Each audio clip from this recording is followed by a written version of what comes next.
O eternal and almighty God, from whom all power and wisdom come, we are assembled here before thee to frame such laws as may tend to the welfare and prosperity of our province. Grant, O merciful God, we pray thee, that we may desire only that which is in accordance with thy will, that we may seek it with wisdom and know it with certainty and accomplish it perfectly, for the glory and honor of thy name and for the welfare of all our people. Amen. We acknowledge we are gathered on Treaty 1 territory and that Manitoba is located on the treaty territories and ancestral lands of the Anishinaabe, Inuak, Dakota Oyate, Dene Sulene, and Nihithuwug nations. We acknowledge Manitoba is located on the homeland of the Red River Métis. We acknowledge northern Manitoba includes lands that were and are the ancestral lands of the Inuit.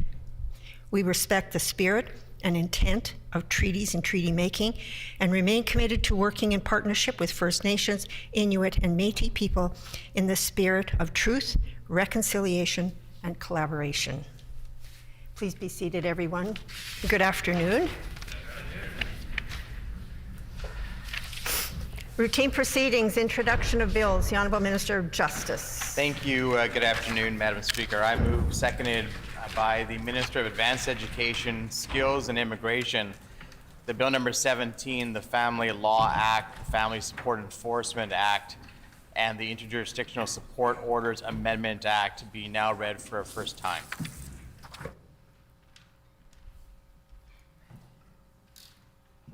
It has been moved by the Honourable Minister of Justice, seconded by the Honourable Minister of Advanced Education, Skills and Immigration, that Bill number 17, the Family Law Act, the Family Support Enforcement Act, and the Interjurisdictional Support Orders Amendment Act be now read a first time.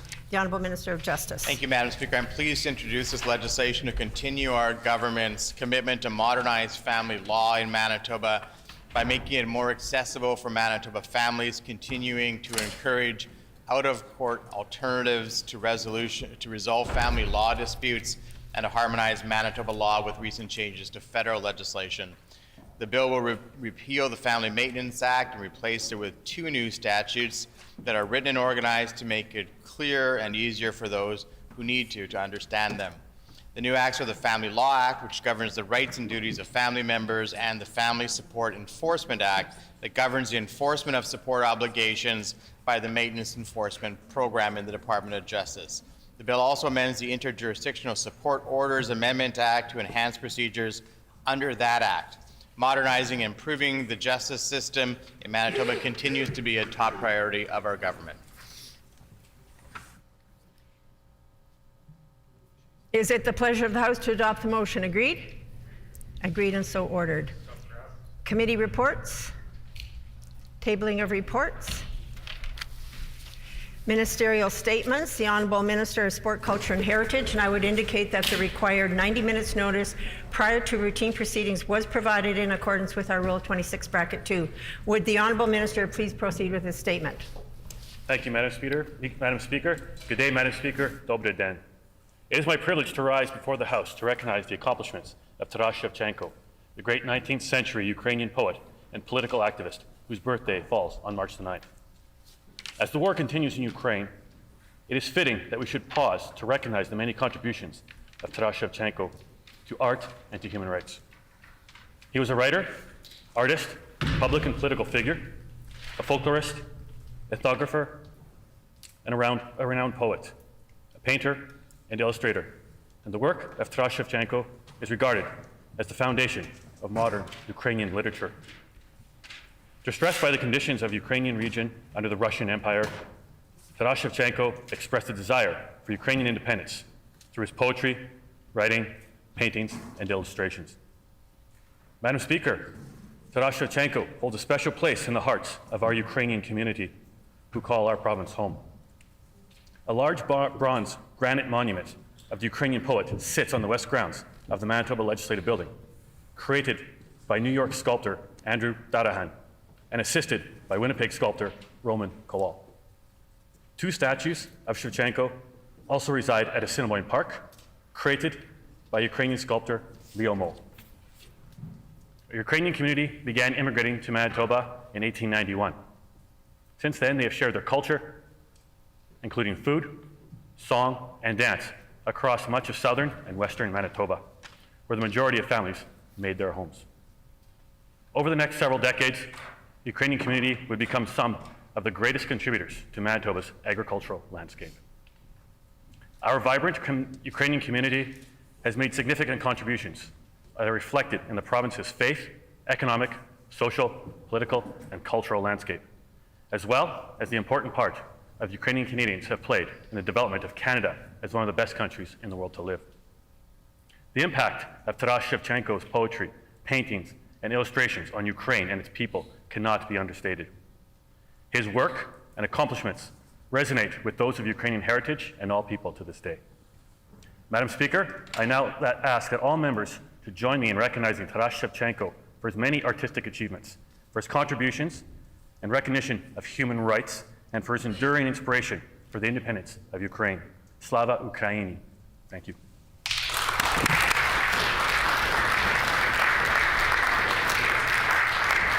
The honourable member for Fort Garry.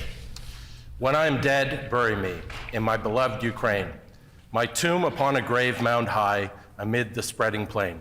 These are the translated lines from Taras Shevchenko's 1845 poem Zapovit, a stirring piece that helped found the modern Ukrainian language. These words were inspirational at the time, and they're inspirational now, as Ukrainian soldiers and civilians die every day defending their homeland. We hope that they too will rest upon grave mounds high. Madam Speaker, the Manitoba NDP and I am honored to help commemorate the birthday of Shevchenko. His influence on Ukrainian language, culture, and identity is unparalleled. As a child, I remember being asked to recite his poetry at Ukrainian cultural events. But Shevchenko's legacy isn't just cultural and linguistic, it's also political. Back in 2014, during the Revolution of Dignity, Shevchenko's work was used by the protesters as a rallying cry. Arseny Yatsenyuk, who became Prime Minister of Ukraine following the revolution, said that this new government is here because 1 million Ukrainians came out to Maidan and did what Shevchenko told us to do, fight for Ukraine. There's an impressive statue of Shevchenko on the front lawn, but there's more we can do to honor his legacy on these legislative grounds than just erecting a statue. This government should drastically increase our support to Ukrainians fleeing their country by creating a matching program for up to $5 million rather than a paltry $150,000. It should adequately staff the provincial nominee program so that applications get processed in a timely manner, and it should waive the $500 provincial nominee fee today so that Ukrainians don't need to worry about coming up with that money as they flee for their lives. To the brave Ukrainians fighting against the Russian invaders, the Manitoba NDP offers our full and total solidarity. We echo an encouragement that Shevchenko wrote in 1845, "Fight, you will prevail, God is helping you."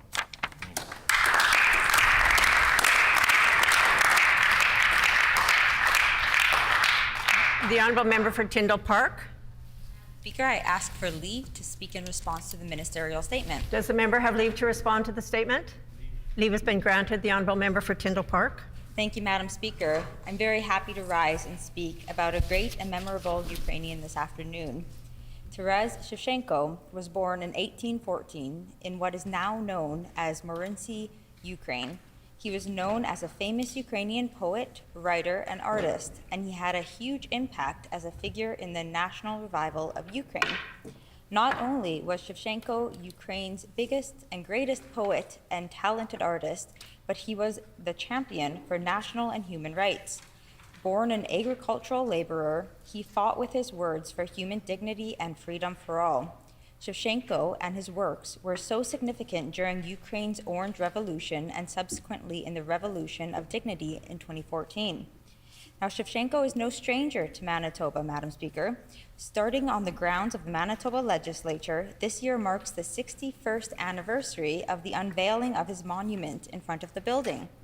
Winnipeg is also home to the Ukrainian Foundation of Taras Shevchenko, which is dedicated to the preservation and development of Ukrainian-Canadian cultural heritage. Furthermore, there are many images of him at the Leo Moll Sculpture Garden at the Assiniboine Park, and there's a statue of him at a park that was erected in 1988 in the north end of Winnipeg on the corner of McGregor and Burroughs. There's a Shevchenko dance ensemble, which was established in 1977 by a group of dedicated parents in Sandy Lake in Westman that draws individuals from communities such as Sandy Lake, Minnedosa, Oakburn, Erickson, Rossburn, Newdale, and Elphinstone And Madam Speaker, it is important to share that in the fall of 1896, Ukraine settlers came to a community that was given the name Shevchenko, and it became the hub of the community known today as Vida. The Shevchenko post office was built along with a new Ukrainian Catholic church, and in 1906, the first school was built and named after Shevchenko, the community's hero. Now, Madam Speaker, everyone is aware of the atrocities being committed across independent Ukraine because of Russian dictator, and Manitoba needs to commit to a matching dollar-for-dollar humanitarian aid fund and be prepared to welcome and resettle Ukrainians and others in Ukraine here in Manitoba. Thank you. Member statements. The Honourable Minister of Advanced Education, Skills and Immigration. Thank you, Madam Speaker. I'm very happy and proud of the local, private, and public investments that are happening in my constituency of Waverley. Today, I highlight one of the extraordinary examples of local private sector investment. Altea Active is an 80,000 square foot fitness club located near Bridgewater Centre, offering a plethora of various programs and unique services in their state-of-the-art facility. After attending their groundbreaking ceremony in 2018, construction was swiftly underway. 1 year later, I was pleased to be part of the grand opening in November 2019. From the very beginning, Altea has always had an incredible atmosphere and a positive energy, creating 200 plus jobs in the local community and 7,000 plus members. This is truly a win-win for economic growth in our city and province, local community here in Waverley, as well as the private sector. When the pandemic hit 2 years ago, Altea was instrumental in adapting rapidly changing public health guidelines and prioritizing the safety of their members. As a member of the club, witnessing firsthand the safety protocols and continued enhancements made me truly feel a sense of safety. Altea used 21 new medical-grade air purification systems that sterilize the indoor air by killing viruses and bacteria with a multi-stage air purifying technology. They were proactive and took the sanitation steps necessary to enhance the safety of their members and team members. Even with restrictions loosening, Altea still operates with their Prevent and Protect plan. Altea also kindly allowed my team to distribute N95 masks to Waverley constituents at their location. I truly thank them for their commitment to the local community.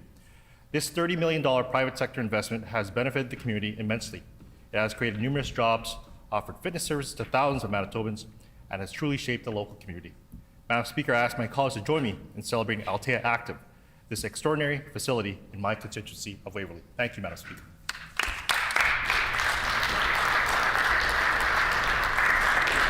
The Honourable Member for the Pas-Kamisak. Thank you, Madam Speaker. It is my great honor today to recognize the accomplishments of Rhonda Head, a multi-award winning mezzo-soprano hailing from a Opaskwayak Cree Nation.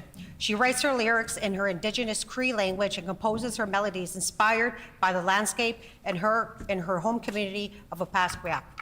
Rhonda's classically trained vocals have received worldwide recognition after she received 2 bronze medals from the Global Music Awards for her Cree language songs, Kisa Kiitan, I Love You, which was in the contemporary classical category, and 500 Years, which received honors among protest songs.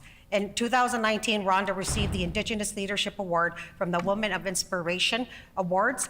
Over the course of her career, she toured many parts of Canada, the United States, and Australia. Rhonda is a mentor and a role model for her next generation of Indigenous artists. Working with the Manitoba Arts Network, she has been organizing the Indigenous Emerging Artists Program. Over 20 Indigenous emerging artists completed the program, and most of them are successful in the music industry today. When the world was shut down due to the pandemic, Rhonda started an online show called Indigenous Superstars. She has interviewed over 100 Indigenous guests from all over the world, from musicians to powwow MCs, singers, dancers, and fashion designers. Rhonda also wrote a book called Mezzo-Soprano, Memoirs of a Res Girl, which has received numerous 5-star reviews. She has had to overcome many challenges to get where she is today, including surviving 2 acoustic brain tumors. Currently, Rhonda is studying broadcast communications at Herndon College and continues to record music and is releasing an EP and a few singles this spring. I cannot wait to see other things that Rhonda will accomplish in her life. Please join me in congratulating this extraordinary woman and artist. There you go, sir.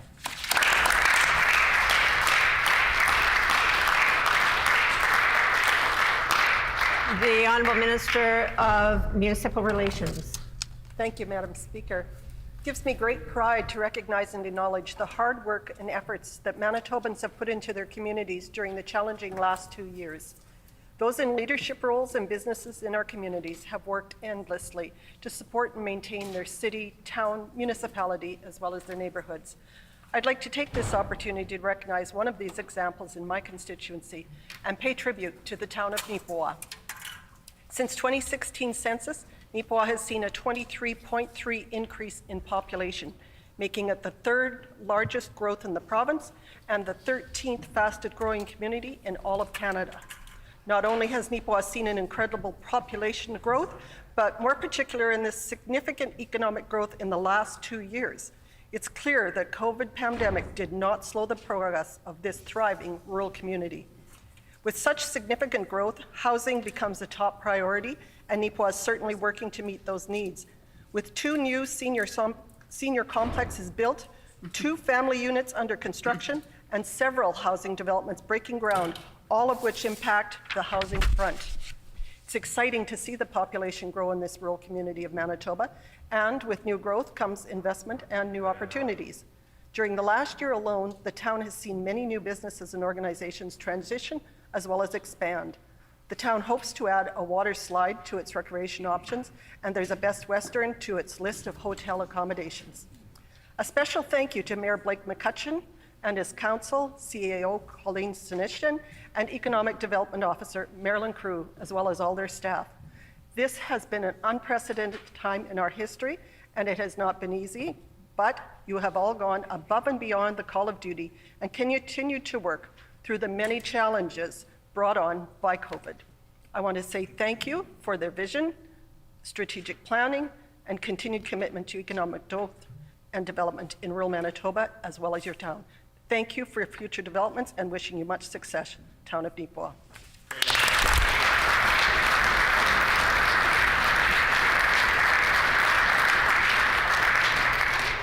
The Honourable Member for St. Vital.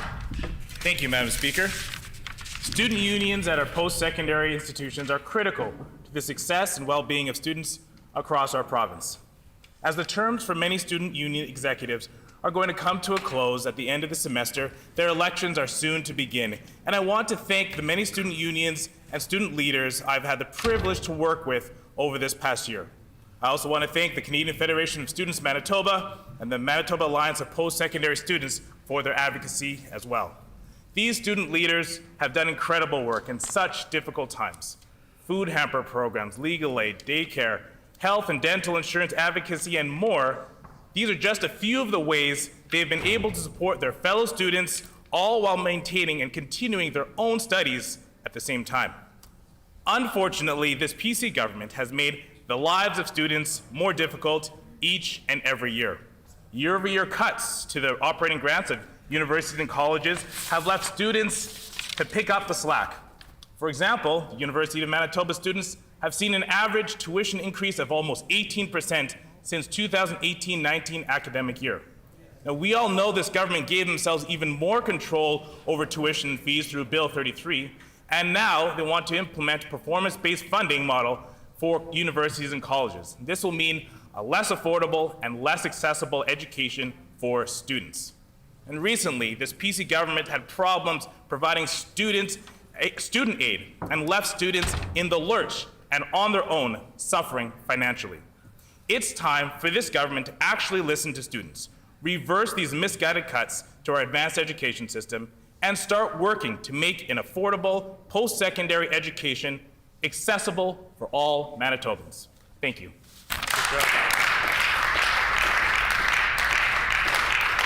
The Honourable Member for Dauphin. Thank you very much, Madam Speaker. The Dauphin Rail Museum recently commemorated a landmark anniversary, 125 years since the first passenger train arrived in Dauphin on December 15, 1896. President of the Dauphin Rail Museum, Jason Gilmore, coordinated a series of celebrations around significant dates in the history of the arrival of rail service to the area. For a rural community of Dauphin's size at the time, the establishment of rail travel was an important key that contributed to immigration and furthering the settlement of other communities throughout Manitoba and Western Canada. On December 14, 2021, Guests, dignitaries, local historians, and board members of the Dauphin Rail Museum gathered to mark this special anniversary at Oka River's intersection of Mann Street and Mackenzie Avenue, named for the two men who were instrumental in the building of the rail line from Gladstone to Dauphin. In 1896, Mann ran a special train carrying the Lieutenant Governor, government representatives, and reporters to showcase the potential of the area. The events of the reenactment celebrated what must have been a tremendously exciting time, full of promise and anticipation for the future of Dauphin and the area. The group of present-day travelers boarded the train at Oka River and rode to Dauphin. For some, and this was their first train ride ever. The reenactment also featured members of the Dauphin local theatre of Misk, dressed in period costumes, and invoked an excitement of townspeople as they would meet the first train. Dauphin's working rail station is a provincially designated historic site, a notable landmark, and a beautifully restored piece of railway architecture built in 1912. Congratulations to Jason Gilmore, the Dauphin Rail Museum, and all participants in celebrating this important piece of Manitoba and Dauphin history with a memorial event. Thank you.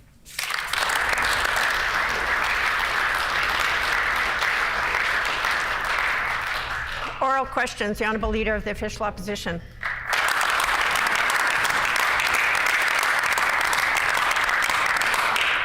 The Premier and the PCs continue to mislead Manitobans about ICU patient transfers during the third wave. The CEO of Shared Health met with Thunder Bay officials to discuss ICU transfers on May 13th. The same day, the Premier was briefed on ICUs. Those are facts. We've established them in the chamber. Nobody is challenging those facts.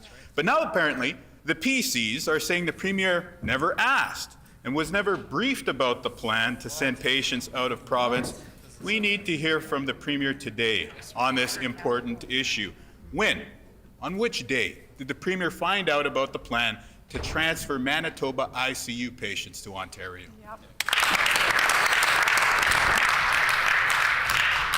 The Honourable First Minister. Thank you very much, Madam Speaker. And I believe this issue was dealt with yesterday in a statement from Shared Health that clarified that I was not a party to the meetings where those discussions took place. Madam Speaker, I know that I had extensive meetings when I first came into the health portfolio, Madam Speaker, to plan ahead for ICU capacity. And certainly I had sometimes daily meetings on ICU capacity, sometimes a couple of times a week, Madam Speaker, as we ramped up to ensure that we got more nurses trained for the ICU, Madam Speaker. That's what was increasing the ICU capacity, and we were certainly diligent in moving forward on that, Madam Speaker. So we did have those discussions certainly on the increasing the ICU capacity. Madam Speaker, we will continue to have those discussions to ensure that we have better health care for all Manitobans.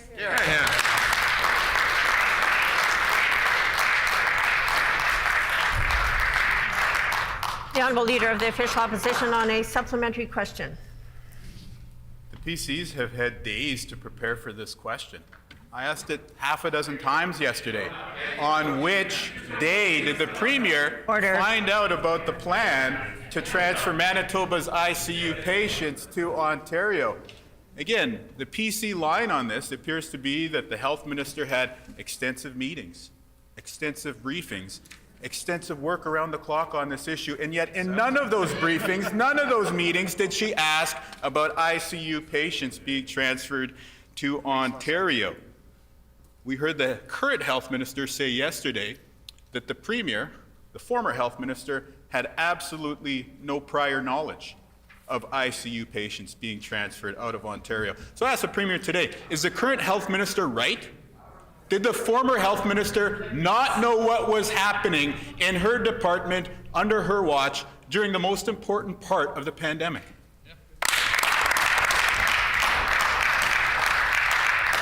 The Honourable First Minister. Well, first of all, the Leader of the Opposition continues to maintain his space in the grassy knoll, Madam Speaker. But what I will say is, and then he accuses me of not having meetings. Now he's accusing me of having too many meetings, Madam Speaker. And so he can't have it both ways, Madam Speaker. What I will say is what Manitobans want, need, and deserve is access to health care, surgical, diagnostic procedures. That's what we're focused on. That's why we set up the task force to continue forward to ensure that we're providing those much-needed services for Manitobans.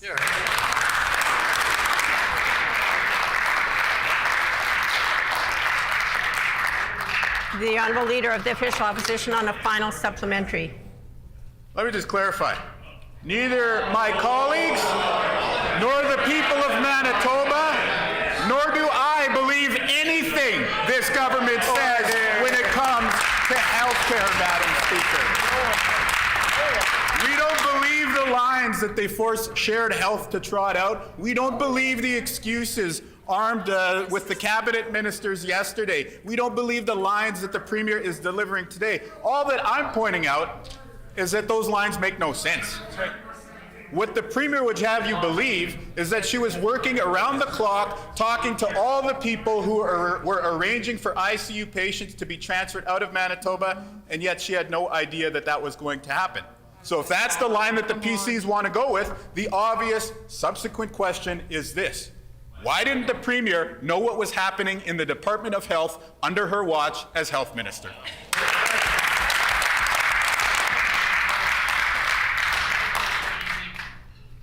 The Honourable First Minister. Madam Speaker, the disrespectful comments about and disparaging comments about Shared Health and those officials at Shared Health is very disturbing, Madam Speaker.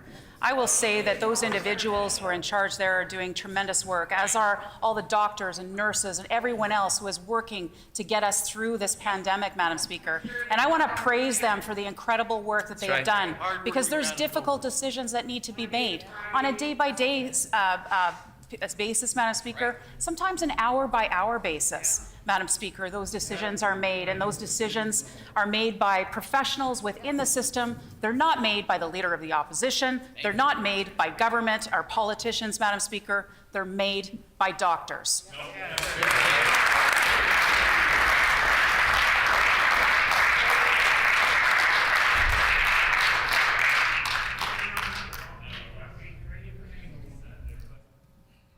The Honourable Leader of the Official Opposition on a new question. Madam Speaker, on behalf of doctors across Manitoba, that is deeply offensive. No doctor made the decision to send ICU patients out of province. That decision was made by the current Premier and the former Premier, Brian Pallister. And they made that decision because they were painted into a corner because of the cuts that the current member for Tuxedo and the current member for Steinbach made to our healthcare system. We lost ICU beds because of their cuts, and we lost Manitobans because we lost those ICU beds. So will the Premier finally answer the question that has been hounding this government for more than a week?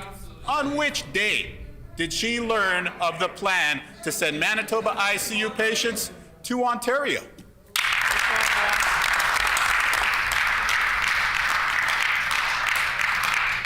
The Honourable First Minister.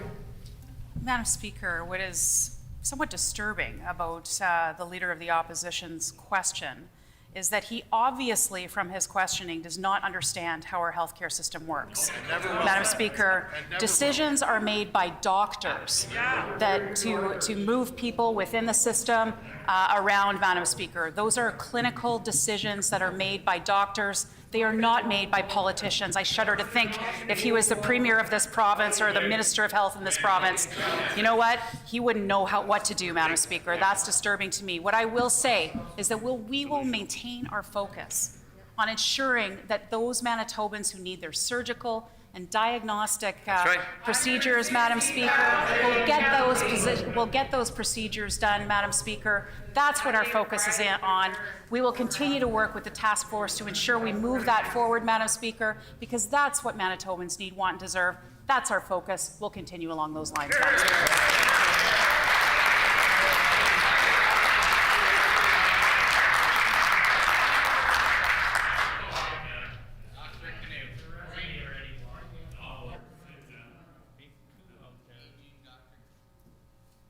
The Honourable Leader of the Official Opposition on a supplementary question.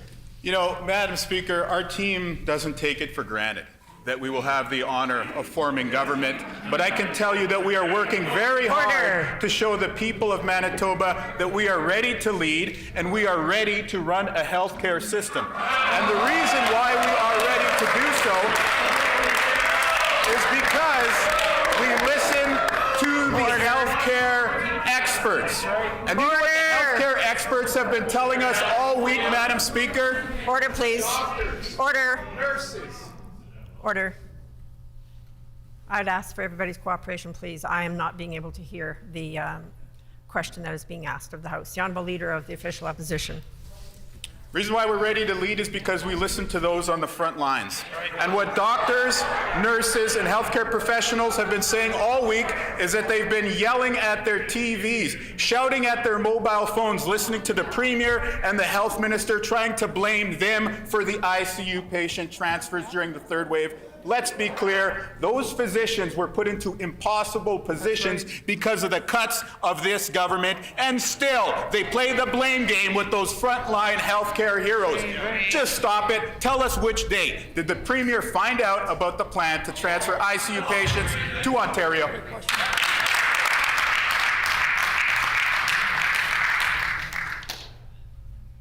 The Honourable First Minister. It's very disappointing, Madam Speaker, that the Leader of the Opposition continuing down this line of questioning, Madam Speaker.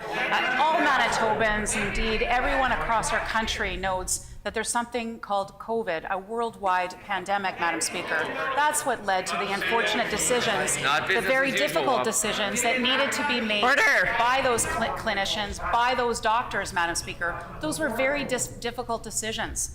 They were made on sometimes an hour-by-hour basis, sometimes a day-by-day basis, Madam Speaker.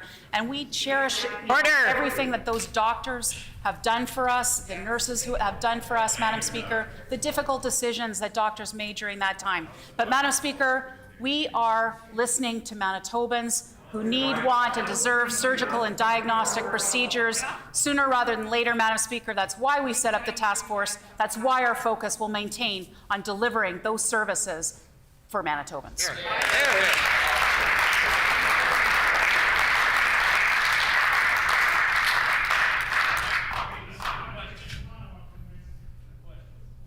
The Honourable Leader of the Official Opposition on a final supplementary. What a week, Madam Speaker. Government and shared health comm staff scrambling to spin journalists. You have cabinet ministers briefed and prepped with talking points. The entire weight of government used to try and explain away the failures of the Premier during our third wave. It's been really something to watch. And then again today to see them come out and blame physicians. Just imagine if they used all the power that they have for good instead of evil, Madam Speaker. So that's why we are asking these questions about accountability. It's very simple. On which day did the Premier find out about the plan to transfer ICU patients out of province? And is it really her assertion that she did not know what was happening under the Health Department under her watch? That's right.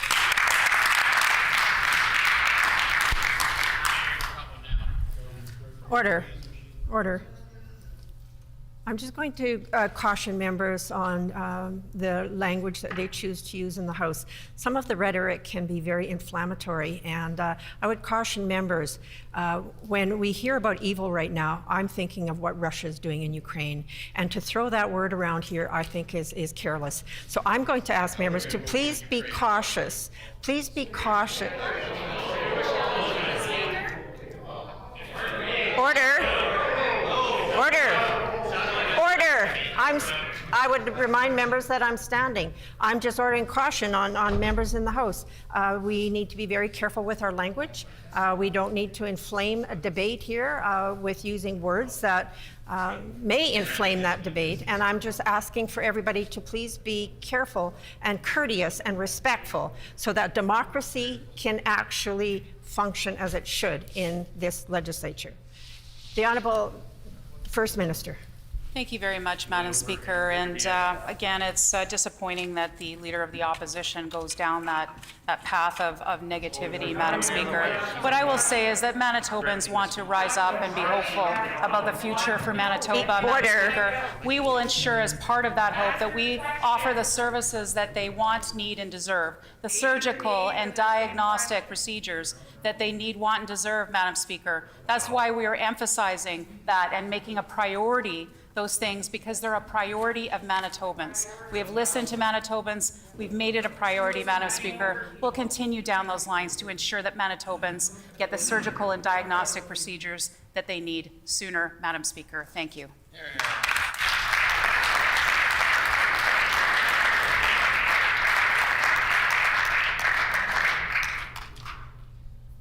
The Honourable Member for Union Station. Madam Speaker, health support staff have worked the front lines throughout this pandemic. They've showed up consistently to keep us all safe. When the ones that we love got sick, those healthcare workers are right at the bedside. Sadly, support staff in emergency rooms, long-term care, home care workers like healthcare aides don't have a contract.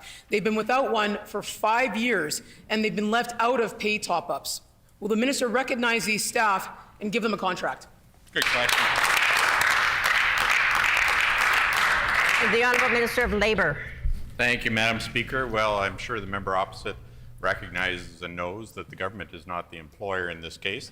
Shared Health is the employer, and I'm told that negotiations are ongoing and doing very well. And we do respond to and believe in the collective bargaining situation that we're in right now, Madam Speaker, and we'll wait to see what the outcomes of those discussions are.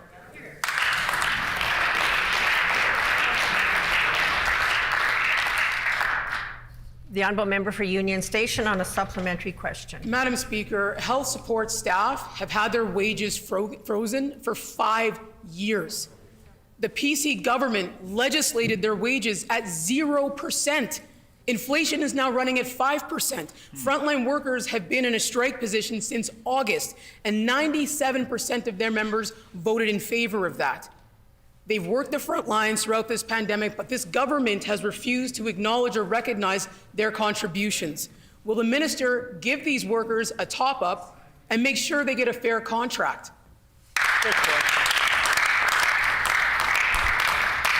The Honourable Minister of Labour.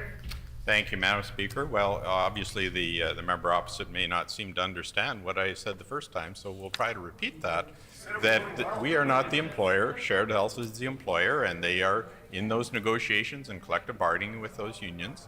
They did very well, we think, with what they negotiated with the nurses. We were thrilled to see that that agreement came to a close and that we found success there, that Shared Health found the path there.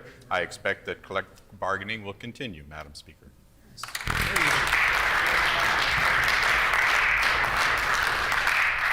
The Honourable Member for Union Station on a final supplementary.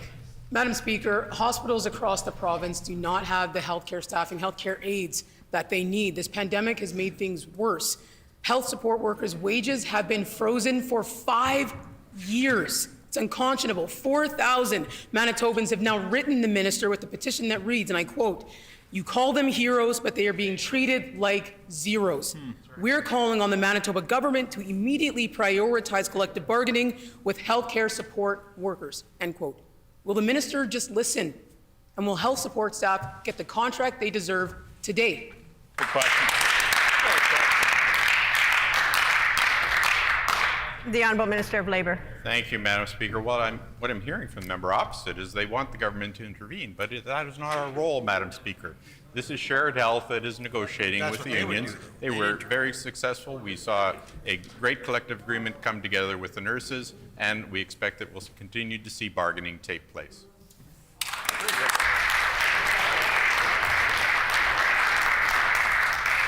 The Honourable Member for St. James. Madam Speaker, whenever the PCs interfere with hydro, we know it costs Manitobans money. They ordered hydro to give up their assets to ExploreNet, and now it's going to cost ratepayers more. Last October, they first issued a secret directive to hydro to give use of the assets, quote, at no additional cost to Manitoba Hydro ratepayers, end quote. But days later, they issued a new directive that said to give access to hydro's assets, and they took out the language about costs. Why are the PCs ordering hydro to do something that will cost Manitobans money?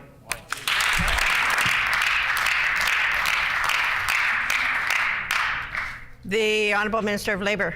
Thank you, Madam Speaker. Well, I was quite thrilled to announce that we had found that there was a company called ExploreNet, Madam Speaker, that was successful in going through our RFP process that was very robust with lots of competition, that will be able to connect 125,000 Manitoba households in the near future, Madam Speaker. And we made sure that Manitoba Hydro was part of those discussions. They have dark fiber that is not being used, and ExploreNet and the ISPs will bring that ability for broadband to the province.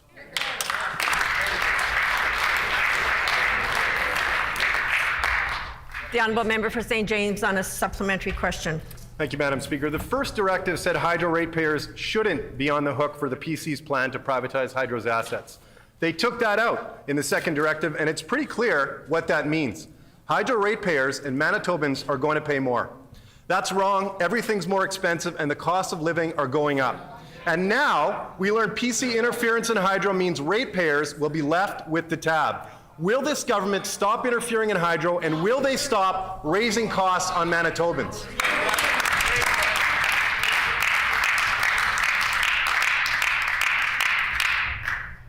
The Honourable Minister of Labour.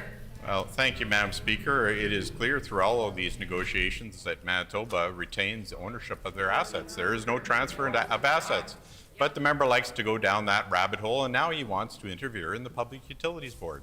We are going to connect 125,000 Manitobans to the internet, Madam Speaker, and make sure that they can interact with others around the world.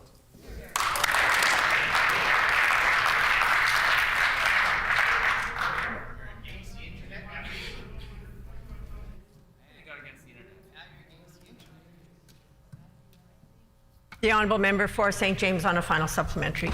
Thank you. The PCs interfered with hydro. I'll table the directives they hid for Manitobans, and that means Manitobans are going to pay more due to their interference and privatization efforts. That's wrong, and it shouldn't happen. The PCs need to stop interfering, and they need to stop hiking the costs of hydro. Will the minister listen, and will he stop forcing hydro to do something that will cost Manitobans money?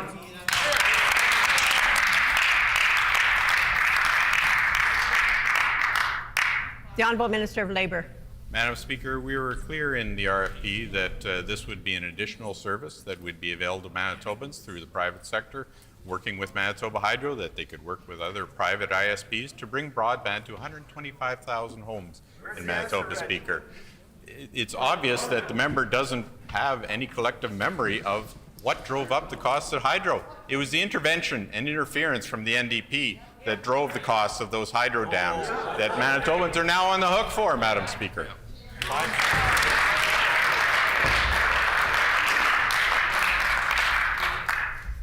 The Honourable Member for Concordia. Madam Speaker, several times over the last few weeks, dangerous conditions on the perimeter highway have been reported as icy surfaces and snowdrifts are affecting commuters and trade. Residents and even city councillors have raised concerns urging more attention to ensure our roadways are clear and that they're sanded in a timely fashion. We as a caucus share those concerns. Will the minister explain what steps he is taking to ensure that motorways such as the perimeter highway get cleared in a timely fashion?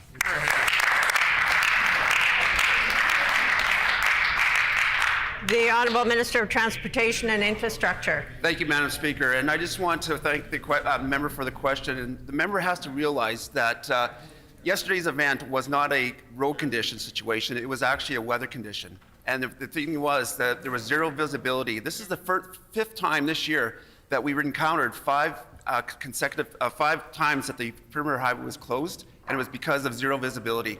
And the RCMP will actually take the input from the RCMP to close the highways.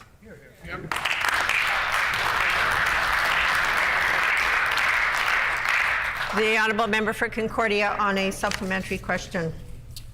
In yesterday's incident, over 20 vehicles were involved in a major multi-vehicle collision near the perimeter highway at McGilvery. 3 people were taken to hospital, and media reports were clear that there were huge drifts of snow that were reported at that intersection.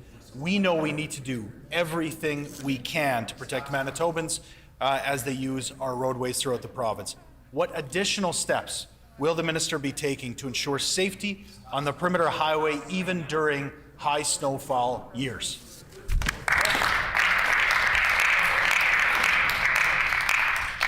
The Honourable Minister of Transportation and Infrastructure.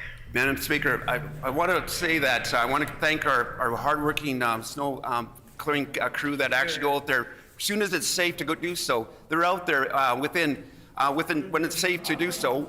It could be 2 o'clock in the morning, it could be 2 o'clock in the afternoon. They're out there as soon as it's possible to go out there and actually clear the snow, and they'll get the clearing done within 4 hours of a major event. And also at the same time, they were out on the perimeter highway 3 times yesterday, Madam Speaker.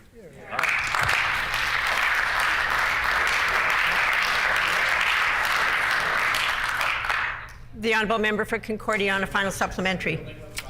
Madam Speaker, timely snow clearing is an issue that's been raised by the Association of Manitoba Municipalities.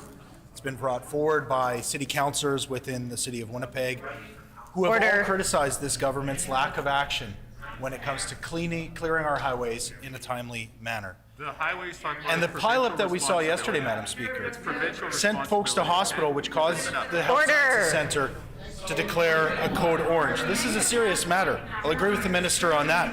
Order! But at last check, there were over 387 vacant positions that were admitted by this minister in the highways maintenance. We ask, what additional steps, what more can this minister do to ensure that even in a high snowfall event like we saw yesterday, that our roads are safe for everyone? Here, here. The Honourable Minister of Transportation and Infrastructure. Madam Speaker, our department is continuously looking for recruiting staff to make sure that we have staff on board to make sure our highways are safe. And the same thing was, you know what, the challenges is not just with the province when it comes to our highways. The challenges is also in the city of Winnipeg with municipalities throughout this province. This is the 3rd worst winter that we actually encountered in this whole province. And the thing is, we haven't seen anything like this since 1923, Madam Speaker.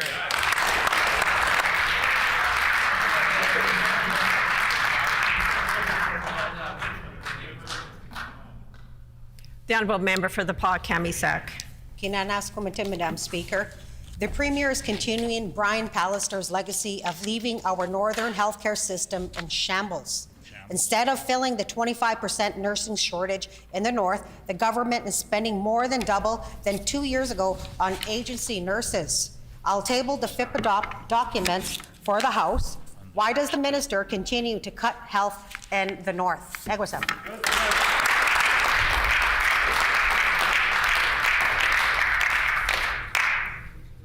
The Honourable Minister of Health. Thank you, Madam Speaker, and I thank the member opposite for the question. Our government is committed to ensuring the northern and remote communities in our province have the services that they need to be able to serve their residents. That is why we committed $19.5 million in budget 2021 to add 259 nurse training seats this year, and then 400 new nursing education seats. We also committed $4.3 million for 37 additional nurse training seats at the University College of the North. We will continue to support our northern communities.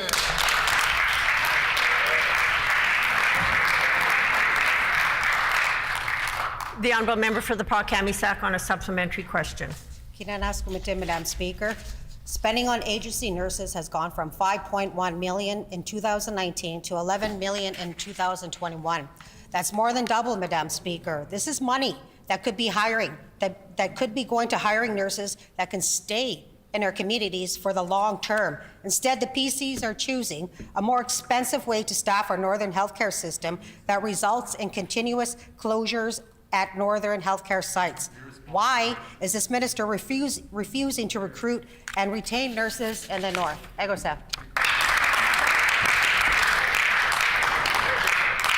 The Honourable Minister of Health. Madam Speaker, recruiting nurses and ensuring staff in positions that are vacant is a priority of this government. I was pleased to join the Faculty of Nursing last year to welcome 115 new nurses to our province and to our healthcare system. We continue to train nurses through our critical care nurse training program. We continue to welcome third and fourth year nurses to our undergraduate nurse education program. We recognize that there's a challenge in the north, and that's why I've committed to hosting a northern staffing healthcare sustainability meeting this spring with our northern stakeholders, Madam Speaker.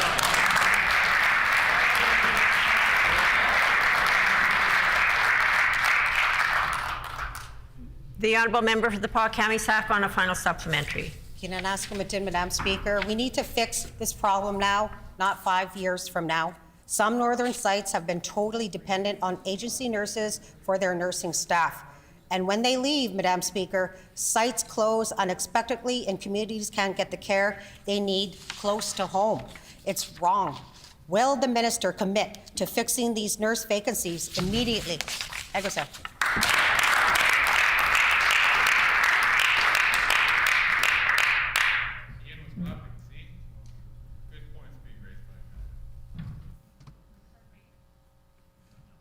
The Honourable Minister of Health.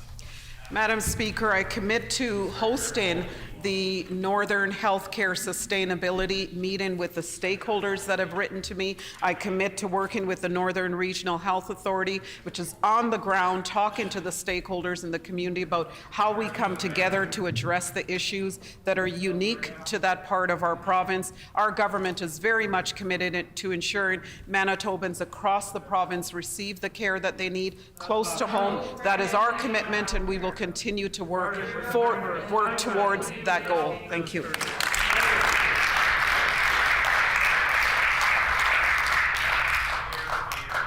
The honourable member for St. Boniface. Thank you, Madam Speaker. I table a report acquired through FIPA of a list of vacant healthcare positions over a year in Southern Health.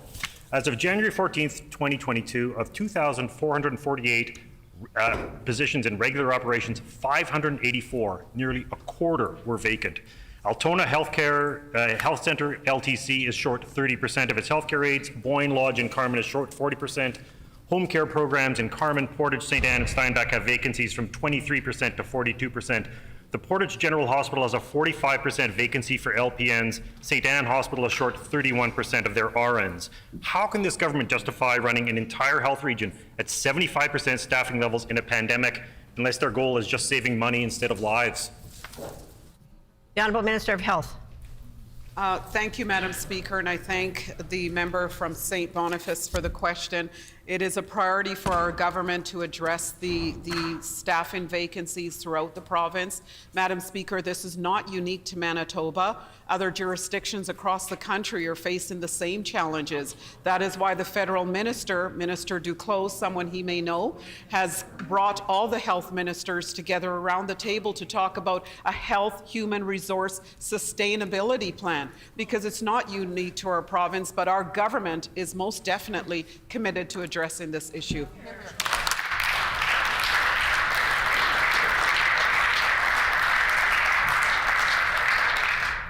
The honourable member for St. Boniface on a supplementary question. Thank you, Madam Speaker. We're also hearing that nurses who are qualified and registered in Manitoba who want work can't get it. Nurses who've been vaccinating people for months at vaccine centres, working 12 to 14-hour days, making sure Manitobans get their shots. I heard from a nurse that her hours have now been cut to 3 a week. She's registered, has experience, but when she applied to Shared Health, she heard nothing back. She feels abandoned because she has been. Now, we know communication between Shared Health and this government is a problem. Can anyone get the message to Shared Health that the nursing shortage is a crisis in this province and that they need to immediately start hiring? The Honourable Minister of Health. Madam Speaker, for Shared Health and for our government, the staffing of vacant nursing positions is a priority. I can't speak to the specific cases that the member is bringing forward, but if he sends them into my department, we would be happy to take a look at those and to discuss them individually with Shared Health.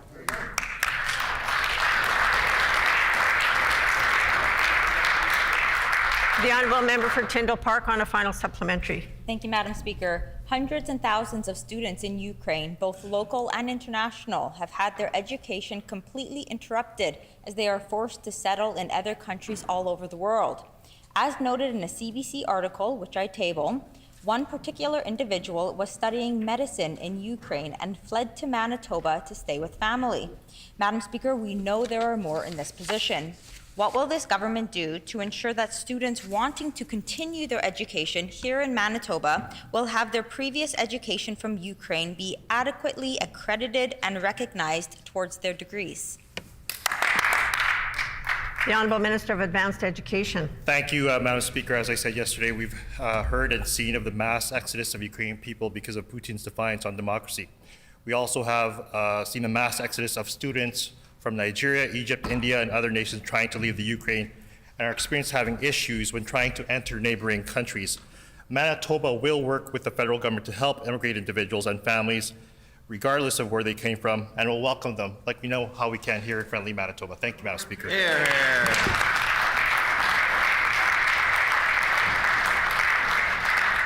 The honourable member for Portage-La Prairie.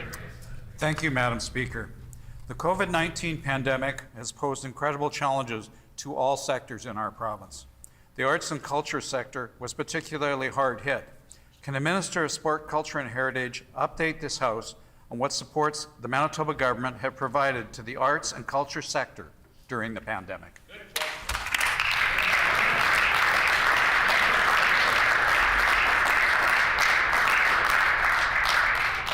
The Honourable Minister of Sport, Culture and Heritage. Well, thank you, Madam Speaker. I'd like to thank the member for the question. It's a great opportunity to be able to answer my first question as a member of Cabinet in this House today.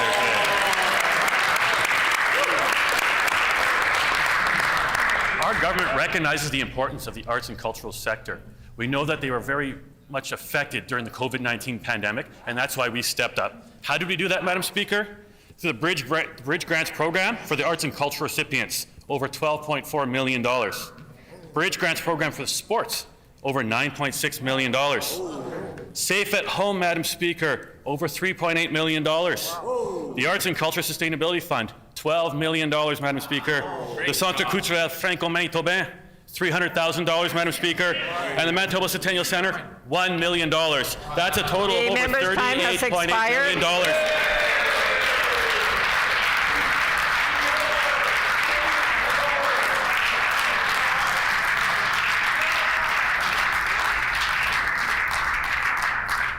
The honourable member for Burrows.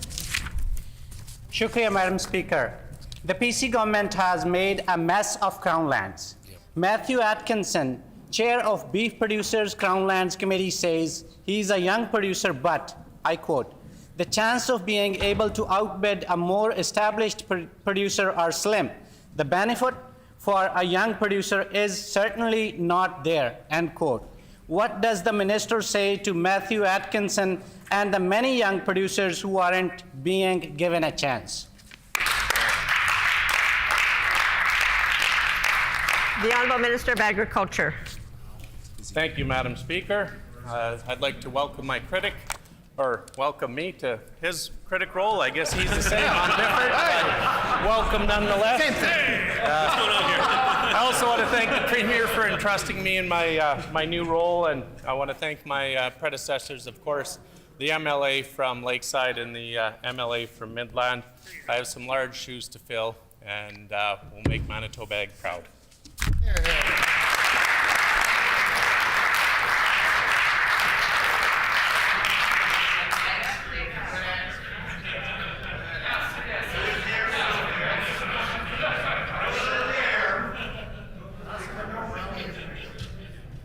The honourable member for Burrows on a supplementary question. Shukriya, Madam Speaker. I also welcome the new Ag Minister.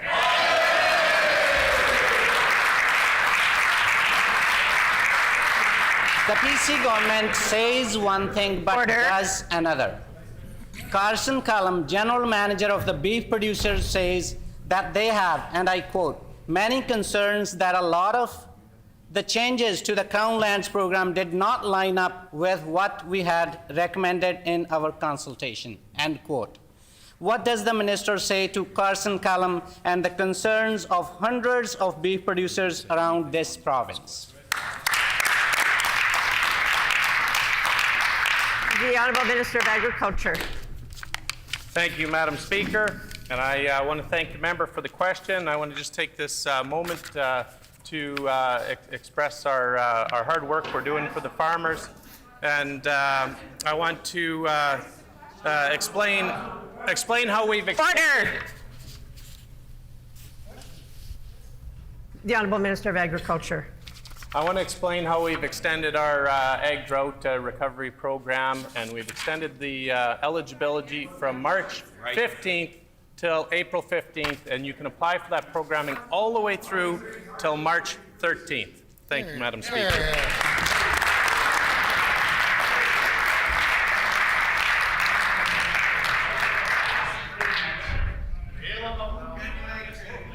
Order. The Honourable Member for Burrows on a final supplementary. Shukriya, Madam Speaker. One producer, Dale Meyer from Crane River, says their worst fears with Crown lands have come true. He says, and I quote, "It has gone the way we expected, a major loss of ranchers and economic hardships. The government said they are bringing in these programs to free up some agricultural land for young producers, but the young people they have left, and this has happened over only 3 years," end quote. What does the minister say to Mr. Meyer and hundreds of producers they have left behind? Thank you. The Honourable Minister of Agriculture. Thank you, Madam Speaker. And we've also added extraordinary expenses to the programming. Wow. So this is including expenses that were incurred throughout the summer. And I want to, it includes hauling of water, renting extra pasture and cropland. It's also harvesting extra acres for livestock feed. These are all accommodations that we made for producers. We've also added extra feed and additives and premixes, including molasses-based products, and vitamins, mineral oils, and fats that weren't included in the original programming. And I want to thank Agriculture Department and their hard work for moving this forward. And of course, the previous minister.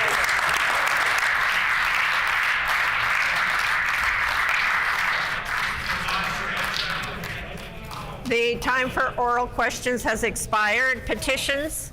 The Honourable Leader of the Official Opposition. Thank you, Madam Speaker. I wish to present the following petition to the Legislative Assembly. The background of this petition is as follows. 1, the population of those aged 55 plus is growing to approximately 2,500 in the city of Thompson. 2, a large percentage of people in this age group require necessary medical foot care and treatment. 3, a large percentage of those who are elderly and or diabetic are also living on low incomes. 4, the Northern Regional Health Authority, NRHA, previously provided essential medical foot care services to seniors and those living with diabetes until 2019, then subsequently cut the program after the last 2 nurses filling those positions retired. Order. 5, the number of seniors and those with diabetes has only continued to grow in Thompson and surrounding areas. 6, there is no adequate medical care available in the city and region, whereas the city of Winnipeg has 14 medical foot care centers. 7, the implications of inadequate or lack of podiatric care can lead to amputations. 8, the city of Thompson also serves as a regional healthcare service provider, and the need for foot care extends beyond just those served in the capital city of the province. We petition the Legislative Assembly of Manitoba as follows: to urge the provincial government to provide the services of 2 nurses to restore essential medical foot care treatment. Order. To the city of Thompson effective April 1, 2022. This petition has been signed by Mervyn Tate, Donna Hopkins, Marlene Rudolph, and many other Manitobans. In accordance with our Rule 132(6), when petitions are read, they are deemed to be received by the House. The Honourable Member for Kiiwetinoong. Thank you, Madam Speaker. I wish to present the following petition to the Legislative Assembly. To the Legislative Assembly of Manitoba, the background of this petition is as follows. 1, the population of those aged 55 plus has grown to approximately 2,500 in the city of Thompson. 2, a large percentage of people in this age group require necessary medical foot care and treatment. 3, A large percentage of those who are elderly and/or diabetic are also living on low incomes. 4, the Northern Regional Health Authority, NRHA, previously provided essential medical foot care services to seniors and those living with diabetes until 2019, then subsequently cut the program after the last 2 nurses filling those positions retired. 5, the number of seniors and those with diabetes has only continued to grow in Thompson and surrounding areas. 6, there is no adequate medical care available in the city and region, whereas the city of Winnipeg has 14 medical foot care centers. 7, the implication of inadequate or lack of pediatric care can lead to amputations. 8, the city of Thompson also serves as a regional healthcare service provider, and the need for foot care extends beyond just those served in the capital city of the province. We petition the Legislative Assembly of Manitoba as follows: to urge the provincial government to provide the services of 2 nurses to restore essential medical foot care treatment to the city of Thompson effective April 1, 2022. This has been signed by many Manitobans. The Honourable Member for St. John's. The Honourable Member for St. John's. Thanks, very much, Madam Speaker. I wish to present the following petition to the Legislative Assembly. The background to this petition is as follows. 1, Manitoba women, girls, two-spirit, genderqueer, non-binary, and trans persons deserve to be safe and supported when accessing abortion services. 2, limited access to effective and safe abortion services contributes to detrimental outcomes and consequences for those seeking an abortion, as an estimated 25 million unsafe abortions occur worldwide each year. 3, the provincial government's reckless health cuts have created inequity within the healthcare system, whereby access to the abortion pill mifegai-miso and surgical abortions are less accessible for northern and rural individuals than individuals in southern Manitoba, as they face travel barriers to access a handful of non-urban healthcare professionals who are trained to provide medical abortions.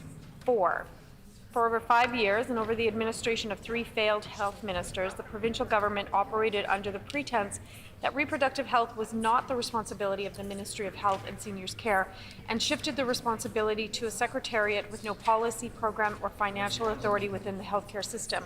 5, for over 4 years, the provincial government has refused to support Bill 200, the Safe Access to Abortion Services Act, which will ensure the safety of Manitoba women, girls, two-spirit, genderqueer, non-binary, and trans persons accessing abortion services, and the staff who provide such services, by establishing buffer zones for anti-choice Manitobans around clinics.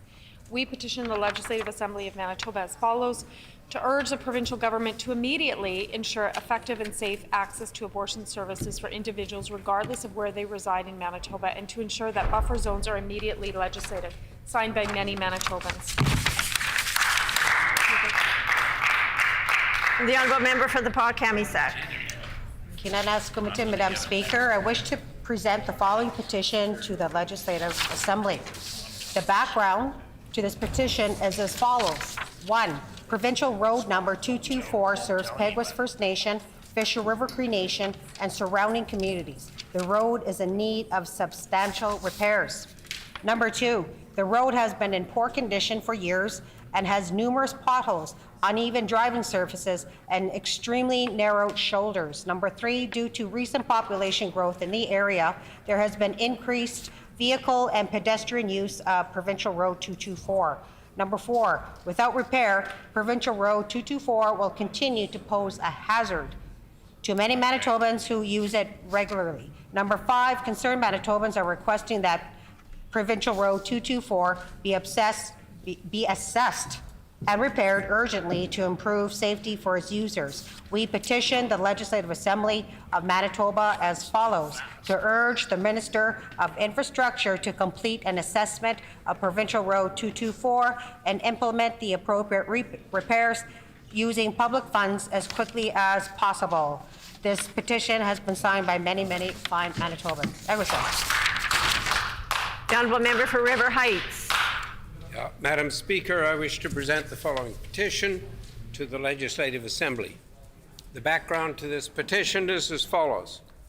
The Vivian Sands project is a proposed silica sand mine and processing plant to be built in the RM of Springfield. The overall project includes mining claims of over 85,000 hectares, making it the largest claim ever given to a single company in Manitoba's history. It is larger than the city of Winnipeg, which is 46,410 hectares. The amount of dry, solid sand mined or produced per year, according to the EAP, is 1.36 million tons, and much of the sand will be used in fracking. A major concern of the proposed mine and plant is that if developed, it could contaminate the Sandilands aquifer, including both carbonate and sandstone aquifers, which covers much of southeastern Manitoba. It has excellent water quality and is the water source for tens of thousands of Manitobans, including many municipal water systems, agriculture, industry, private wells, and an abundance of wildlife and ecosystems. Further, people in the Indigenous communities that are potentially affected by this were not afforded the required Indigenous consultation from either federal or provincial government officials. The sustainable yield of the combined sandstone and carbonate aquifers has still not yet been established by provincial authorities. The mine could cause leaching of acid and heavy metals and pollute the aquifer, as it will go down 200 feet into the Winnipeg Formation of the sandstone aquifer. There is concern that the shale, which separates the carbonate and sandstone aquifers, sand and pyritic oolite itself contains sulfides, will, when exposed to injected air from the Can White Sands extraction process, turn to acid. An additional concern with the proposed mine and plant is the potential to pollute the Broken Head River and the aquatic food chain leading to Lake Winnipeg. Residents in the area have also expressed fears of being overexposed to silica dust during production, as there has been a demonstrated lack of safety and environmental procedures by the Can White Sands Corporation during the exploratory drilling phase. Signage and fencing has been poor, identifying and required mine claim tags were missing. There were no warnings for silica dust exposure and no coverings to prevent exposure of the silica stockpiles to the elements. Residents' concerns include the fact that boreholes, which should have been promptly and properly sealed, were left open for a year. The drilling of hundreds of improperly sealed boreholes yearly could create significant risks of surface contamination, mixing of aquifer waters, and drainage of surface fecal matters into the aquifer. There is also a risk of subsidence around each borehole as a result of sand extraction. There are also potential transboundary issues that need to be addressed as the aquifers extend into Minnesota. This project should not proceed, as no licensing conditions and mitigation measures will alleviate the risk to all Manitobans and the environment, since Can White Sands Corporation plans to use unprecedented mining technique with no established safe outcome. The corporation has gone on record indicating that it does not know how to mine for the silica in the water supply and needs to develop a new extraction methodology that's never been done before. Contamination of the aquifers and the environment is irreversible, and there are many surface sources of high purity silica that can be extracted without endangering two essential regional aquifers. We petition the Legislative Assembly of Manitoba as follows: to urge the provincial government to undertake a combined review of the Vivian Sand Facility processing plant and the mining extraction portion of the operation as a Class 3 development, with a review by Manitoba's Clean Environment Commission to include public hearings and participant funding. To urge the provincial government to halt all activity at the mine and plant until the Clean Environment Commission's review is completed and the project proposal has been thoroughly evaluated. Signed by Kathy Bosnianen, Rob Federley, Charlotte Jaime, and many, many other Manitobans. The Honourable Member for Flin Flon. Madam Speaker, I wish to present the following petition to the Legislative Assembly. The background to this petition is as follows. Number one, the population of those aged 55 plus has grown to approximately 2,500 in the city of Thompson. Number two, a large percentage of people in this age group require necessary medical foot care and treatment. Number three, a large percentage of those who are elderly and or diabetic are also living on low incomes. Number four, the Northern Regional Health Authority, NRHA, previously provided essential medical foot care services to seniors and those living with diabetes until 2019, then subsequently cut the program after the last 2 nurses filling those positions retired. Number 5, the number of seniors and those with diabetes has continued to grow in Thompson and surrounding areas. Number 6, there is no adequate medical care available in the city and region, whereas the City of Winnipeg has 14 medical foot care centers. Number 7, the implications of inadequate or lack of podiatric care can lead to amputations. Number 8, the City of Thompson also serves as a regional health care provider, and the need for foot care extends beyond just those served in the capital city of the province. We petition the Legislative Assembly of Manitoba as follows: to urge the provincial government to provide the services of 2 nurses to restore essential medical foot care treatment to the City of Thompson effective April 1, 2022. Thank you, Madam Speaker. The Honourable Member for Elmwood.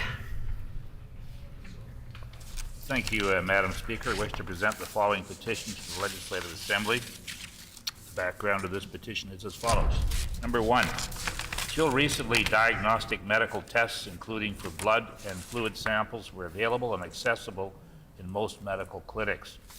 Number 2, Dynacare blood test labs have consolidated their blood and fluid testing services by closing 25 of its labs. Number 3, the provincial government has cut diagnostic testing at many clinic sites, and residents now have to travel to different locations to get their testing done, even for simple blood tests or urine sample. Number 4, further travel challenges for vulnerable and elderly residents of Northeast Winnipeg may result in fewer tests being done or delays in testing, with the attendant effects of increased healthcare costs and poorer individual patient outcomes. Number 5, COVID-19 emergency rules have resulted in long outdoor lineups, putting vulnerable residents at further risk in extreme weather, be it hot or cold. Moreover, these long lineups have resulted in longer wait times for services and poorer service in general. Number 6, Manitoba residents value the convenience and efficiency of the healthcare system when they're able to give their samples at the time of the doctor visit. We petition the Legislative Assembly of Manitoba as follows: to urge the provincial government to immediately demand Dynacare maintain all of the phlebotomy blood sample sites existing prior to the COVID-19 public health emergency, and allow all Manitobans to get their blood and urine tests done when visiting their doctor, thereby facilitating local access to blood testing services. And this petition is signed by many, many Manitobans.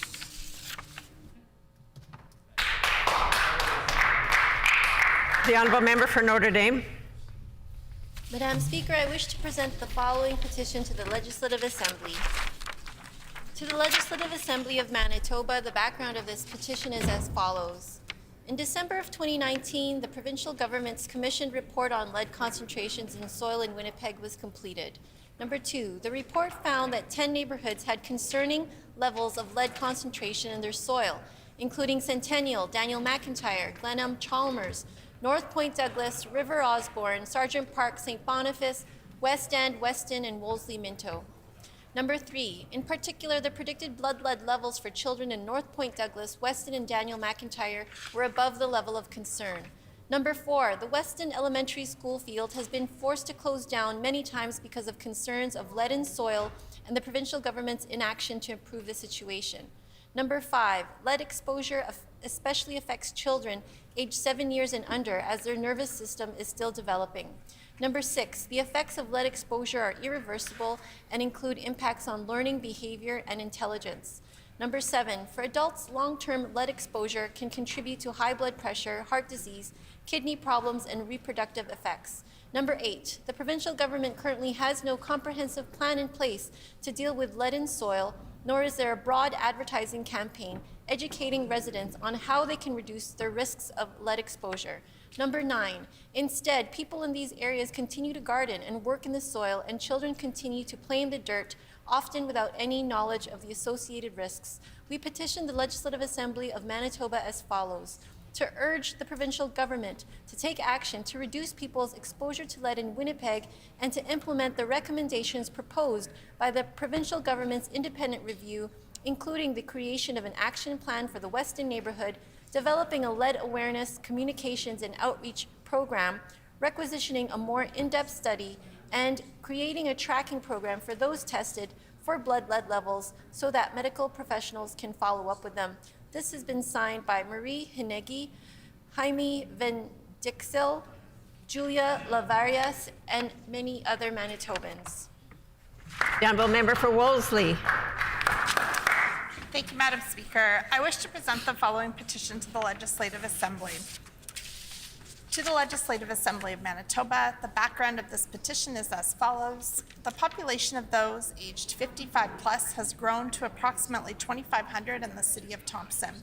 A large percentage of people in this age group require necessary medical foot care and treatment. A large percentage of those who are elderly and/or diabetic are also living on low incomes. The Northern Regional Health Authority previously provided essential medical foot care services to seniors and those living with diabetes until 2019, then subsequently cut the program after the last two nurses filling those positions retired. The number of seniors and those with diabetes has only continued to grow in Thompson and surrounding areas. There is no adequate medical care available in the city and region, whereas the city of Winnipeg has 14 medical foot care centers. The implications of inadequate or lack of podiatric care can lead to amputations. The city of Thompson also serves as a regional healthcare service provider, and the need for foot care extends beyond just those served in the capital city of the province. We petition the Legislative Assembly of Manitoba as follows: to urge the provincial government to provide the services of 2 nurses to restore essential medical foot care treatment to the city of Thompson, effective April 1st, 2022. This has been signed by Jaylene Benson, Sean Peroni, and Alan Benson, and many other Manitobans. The honourable member for Point Douglas. Madam Speaker, I wish to present the following petition to the Legislative Assembly. To the Legislative Assembly of Manitoba, the background of this petition is as follows. 1. The population of those aged 55 plus has grown to approximately 2,500 in the city of Thompson. 2. A large percentage of people in this age group require necessary medical foot care and treatment. 3. A large percentage of those who are elderly and/or diabetic are also living on low income. 4. The Northern Regional Health Authority previously provided essential medical foot care services to seniors and those living with diabetes until 2019, then subsequently cut the program after the last 2 nurse filling those positions retired.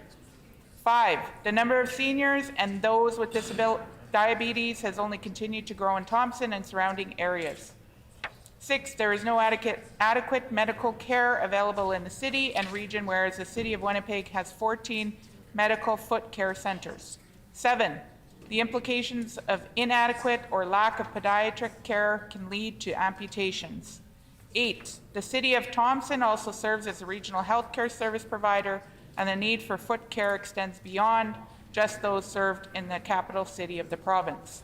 We petition the Legislative Assembly of Manitoba as follows: to urge the provincial government to provide the services of 2 nurses to restore essential medical foot care treatment to the city of Thompson, effective April 1st, 2022.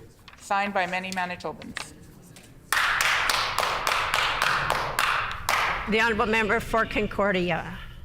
Madam Speaker, I wish to present the following petition to the Legislative Assembly.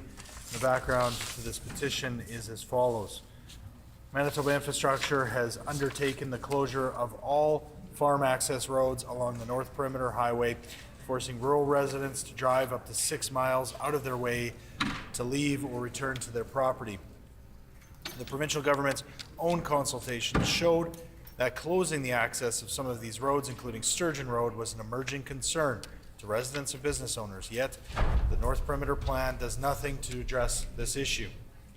Residents and business owners were assured that their concerns about access closures, including safety issues cited by engineers, would be taken into account, and that access at Sturgeon Road would be maintained. However, weeks later, the median was nonetheless torn up, leaving local residents and businesses scrambling. Closing all access to the perimeter puts more people in danger as it emboldens speeders and forces farmers to take large equipment into heavy traffic, putting road users at risk. Local traffic, commuter traffic, school buses, emergency vehicles, and commercial traffic, including up to 200 gravel trucks per day from the Lilyfield Quarry, will all be expected to merge and travel out of their way in order to cross the perimeter, causing increased traffic and longer response times to emergencies. Small businesses located along the perimeter and Sturgeon Road are expecting to lose business as customers will give up on finding a way into their premises. Residents, business owners, and those who use the roads have been left behind by the provincial government's refusal to listen to their concerns that closures will only result in worsened safety and major inconveniences for users of the North Perimeter. We petition the Legislative Assembly of Manitoba as follows: to urge the Minister of Infrastructure to leave residents access to the Perimeter Highway at least every 2 miles along its length, especially at intersections such as Sturgeon Road, which are vital to local businesses, and to urge the Minister of Infrastructure to listen to the needs and opinions of the local residents and business owners who took the time to complete the perimeter safety survey while working with engineers and technicians to ensure that their concerns are addressed. And this petition, Madam Speaker, is signed by many Manitobans. Grievances? Orders of the day, government business, the Honourable Government House Leader. Thank you, Madam Speaker. Could you please commence the supplementary appropriation process? It has been announced that the House will consider supplementary appropriation this afternoon. The Honourable Minister of Finance. Thank you, Madam Speaker. I have a message from the Administrator as well as the supplementary appropriation document, which I would like to table. Sounds good.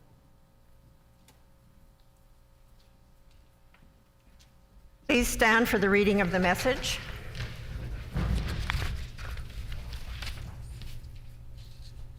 Please stand for the reading of the message.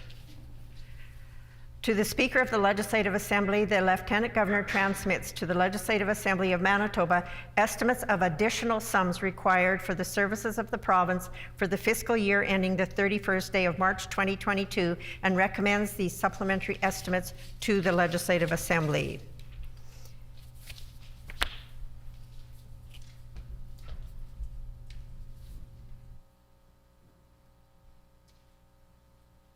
Please be seated. The House will now resolve into Committee of Supply to consider the resolutions respecting the Supplementary Appropriation Bill 2021-2022. Will the Deputy Speaker please take the chair?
Will the Committee of Supply please come to order?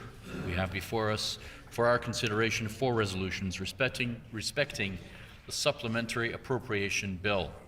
The first resolution, 16.5A, pertaining to Part A of the Supplementary Estimates, reads as follows. 16.5A. Resolved that there be granted to Her Majesty a sum not exceeding $75 million for education and early childhood learning, early learning and childcare for the fiscal year ending March 31st, 2022. Does the Minister have any opening comments? Does the official opposition critic have any opening comments?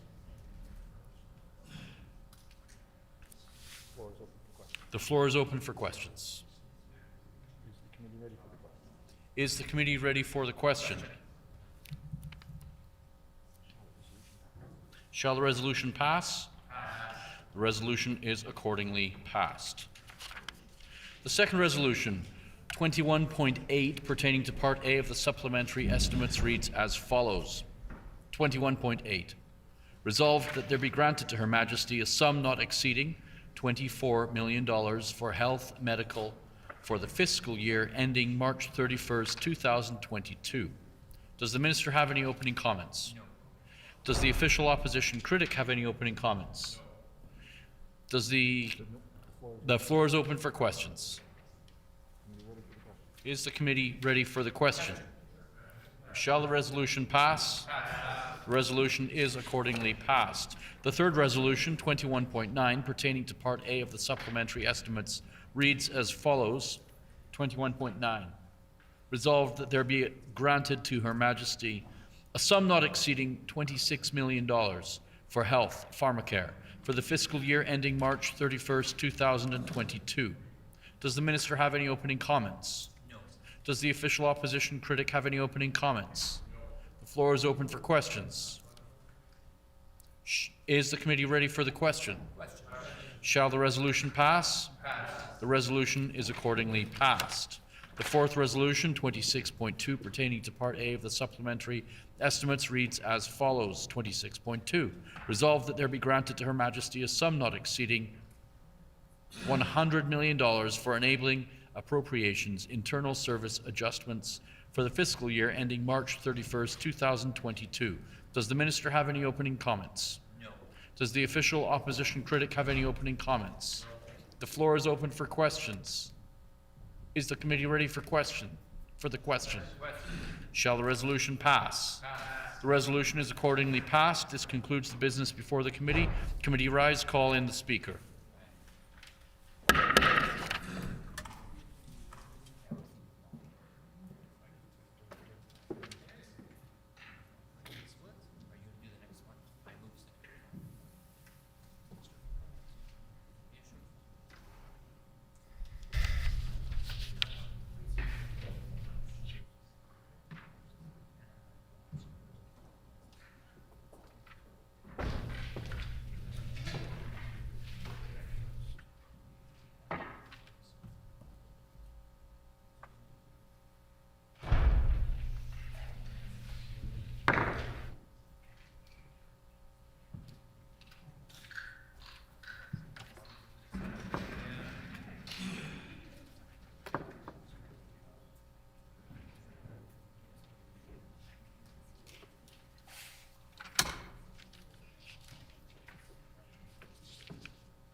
The Honourable Member for Rossmere.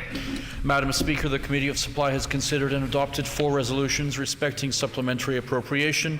I move, seconded by the Honourable Member for Seine River, that the report of the committee be received.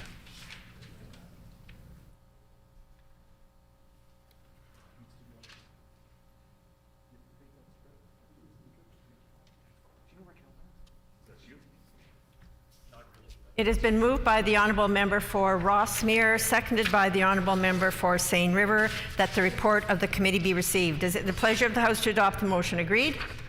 Agreed, and so ordered. The Honourable Minister of Education. Thank you, Madam Speaker. I move, seconded by the Minister of Finance, that this House concur in the report of the Committee of Supply respecting the resolutions relating to the Supplementary Appropriation Bill for the fiscal year ending March 31st, 2022.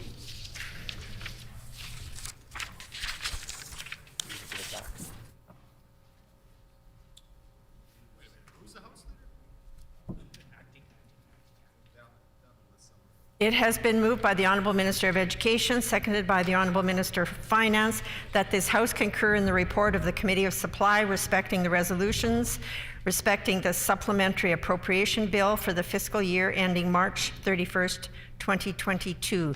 Is it the pleasure of the House to adopt the motion? Agreed? Agreed, and so ordered. The Honourable Minister of Finance.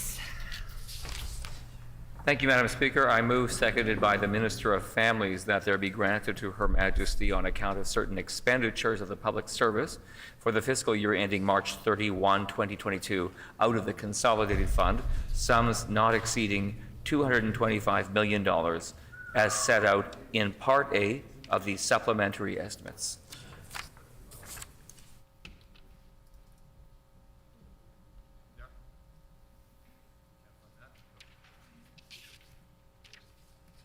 It has been moved by the Honourable Minister of Finance, seconded by the Honourable Minister of Families, that there be granted to Her Majesty on account of certain expenditures of the public service for the fiscal year ending March 31st, 2022, out of the consolidated funds, sums not exceeding $225 million as set out in Part A of the supplementary estimates. Is it the pleasure of the House to adopt the motion? Agreed? Agreed, and so ordered. The Honourable Minister of Finance.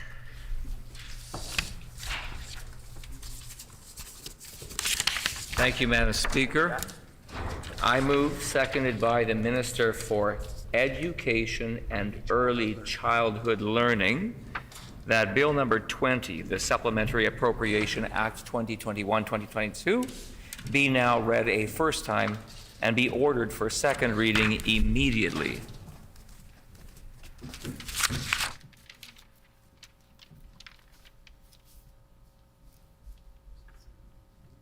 It has been moved by the Honourable Minister of Finance, seconded by the Honourable Minister of Education and Early Childhood Learning, that Bill number 20, the Supplementary Appropriation Act 2021-2022, be now read a first time and ordered for second reading immediately. Is it the pleasure of the House to adopt the motion? Agreed? Agreed, and so ordered.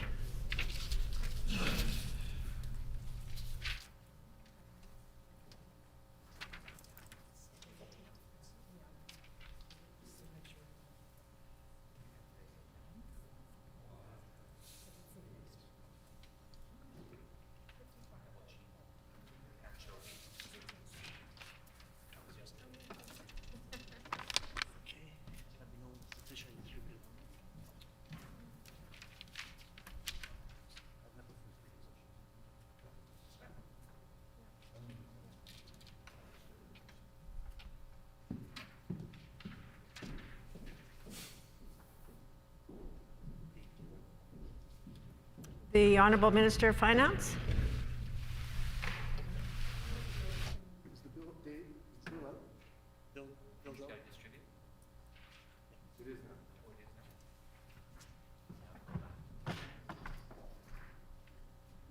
The Honourable Minister of Finance.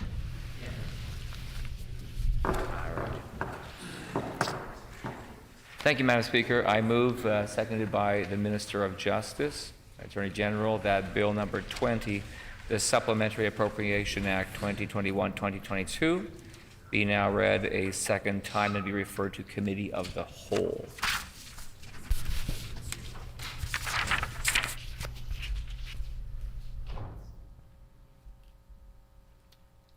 It Has been moved by the Honourable Minister of Finance, seconded by the Honourable Minister of Justice, that Bill number 20, the Supplementary Appropriation Act 2021-2022, be now read a second time and be referred to the Committee of the Whole. The Honourable Minister of Finance.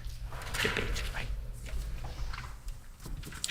Thank you, Madam Speaker. I am pleased to be able to stand today and to speak briefly on the subject of the Supplementary Appropriation Act for 2021-2022 that provides supplementary expenditure authority for this concluding fiscal year.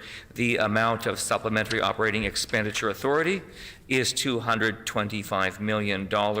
Of this aggregate amount, there are $100 million provided as enabling appropriations. The supplementary appropriation is to provide funding for other expenditures that are likely to result from COVID-19 or other contingencies.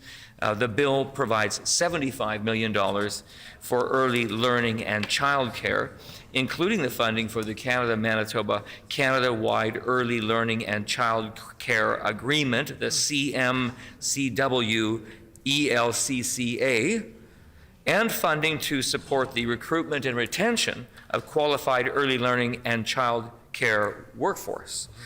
There's also an appropriation of $50 million provided to the Department of Health that provides funding for medical services and the pharmacare program. This funding is needed due to increasing usage and price increases in these programs.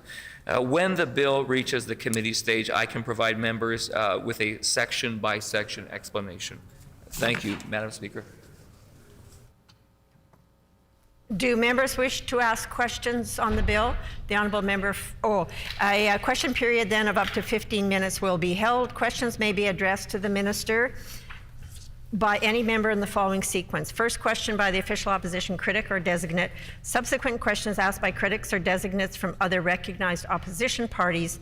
Subsequent questions asked by each independent member. Remaining questions asked by any opposition members. No question or answer shall exceed 45 seconds. The Honourable Member for Fort Garry. Thank you, Madam Speaker. In the mid-year fiscal update in December, the Minister's financial update stated that there was about $381 million left out of the $1.2 billion set aside for COVID-19 and contingencies. Could the Minister explain, is the remaining dollars, have they already been spent?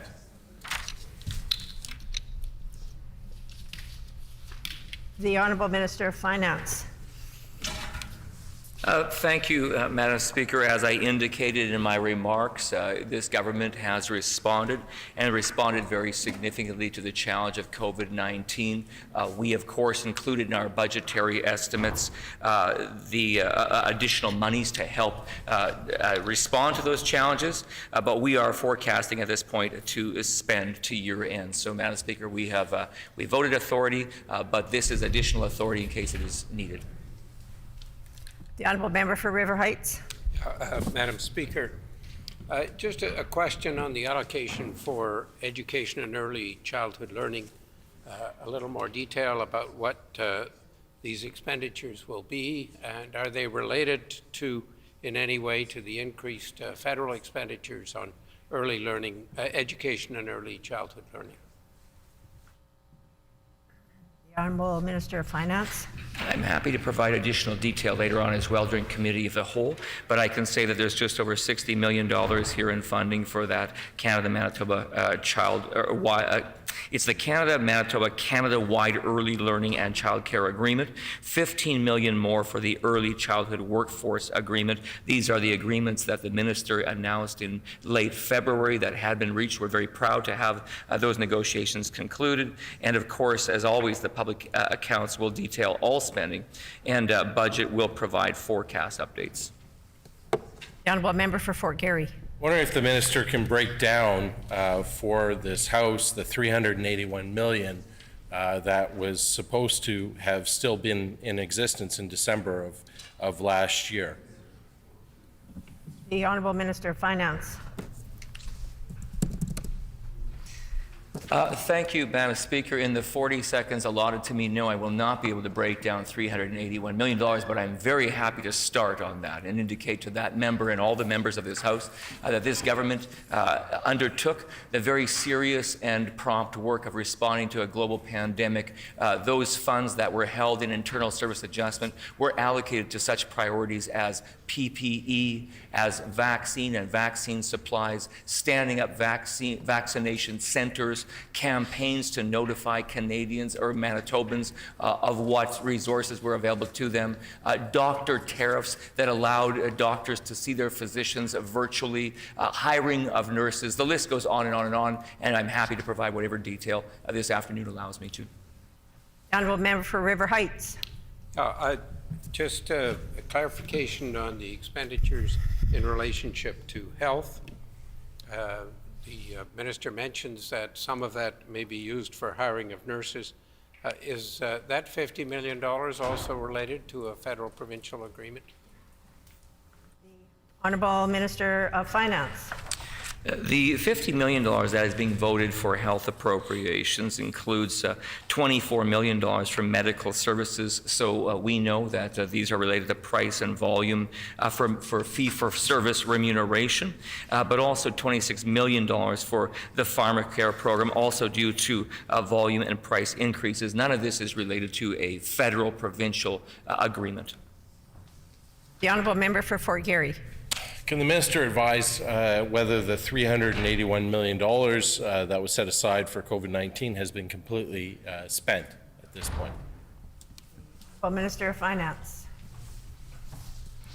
Continuing on my earlier response to the member of what constitutes the $381 million that was noted at the forecast report earlier this year, I would also remind that member that included in those amounts was the very, very significant support that this government offered to sectors. Our very successful and well-received sector support program was also included in this. And of course, even this afternoon in debate, there was reference to the province's arts sector funding support, $6 million there, $22 million for the sector support program. And as I mentioned earlier, we are forecasting to completely subscribe on these $381 million amounts. Honourable Member for River Heights. Yes, my question relates to more detail on the internal service adjustments. Is this due to the finalization of labor contracts, or is this due to increase in prices, or can the finance minister provide some clarification? The Honourable Minister of Finance. No, I'm happy to provide additional detail. As the member knows, that doctors, when we talk about fee-for-service, that is not a contractual arrangement. I know he knows that well from a previous life that he lived when he was practicing as a physician. So this is related to fee-for-service remuneration. I think it suggests that doctors have continued to be hard at work during the pandemic. Our government worked very, very hard with Doctors Manitoba and with other groups to be able to enter into new arrangements for virtual tariffs. I know as the former health minister, this was an incredibly important piece of work to get into place. And there were questions as to how well it would be received or work. It has been incredibly well received. It's allowed doctors to see their patients during the pandemic in a safe way, but it also means that that has cost money. The member's time has expired. The Honourable Member for River Heights. Sorry? Oh, sorry. The Honourable Member for Fort Garry. Thank you, Madam Speaker. In the budget consultation meetings, the minister had made representations to the public that there was still $600 million in the rainy day fund. I'm wondering if he can update the House with how much money is still in the rainy day fund. The Honourable Minister of Finance. I will be happy to provide to that member promptly in the course of this afternoon the exact number, and I'm seeking the exact number. But what I can tell that member is, in general, while the analysis I most recently looked at indicated that the former NDP government drained that account by almost 80%, our government has been hard at work in respect of the Rainy Day Fund to rebuild and rebuild, because it's an important fund. It's an important contingency for the province of Manitoba, and so while that party depleted it. We will remain committed to restoring that rainy day fund, that additional area that can be of value to governments and citizens in times of need. The honourable member for River Heights. Yes, Madam Speaker, yesterday the Minister of Finance tabled the Financial Administration Amendment Act, which provides for a cap on the budget, but it also provides for changes to procedures. Can the minister explain whether it will change the procedure that we are undergoing today in terms of the supplemental estimates? The Honourable Minister of Finance. It's an interesting question. Thank you, Madam Speaker. I would indicate that I see no interaction between the FAA bill yesterday introduced that sets parameters for total borrowing for governments and the process that we're undertaking now. However, that member will know that because this process does refer to a loan act, this legislature will have to consider how it's going to respond in future to work around, to be able to respect that new process. So of course there's advantages to government with the FAA approach, but also there's considerations for the legislature to consider. The honourable member for Fort Garry. I'm wondering if the minister can explain why, if we have money in our cash reserves, are we borrowing $225 million extra dollars and incurring those interest costs when we have these resources available? We're just simply not using them.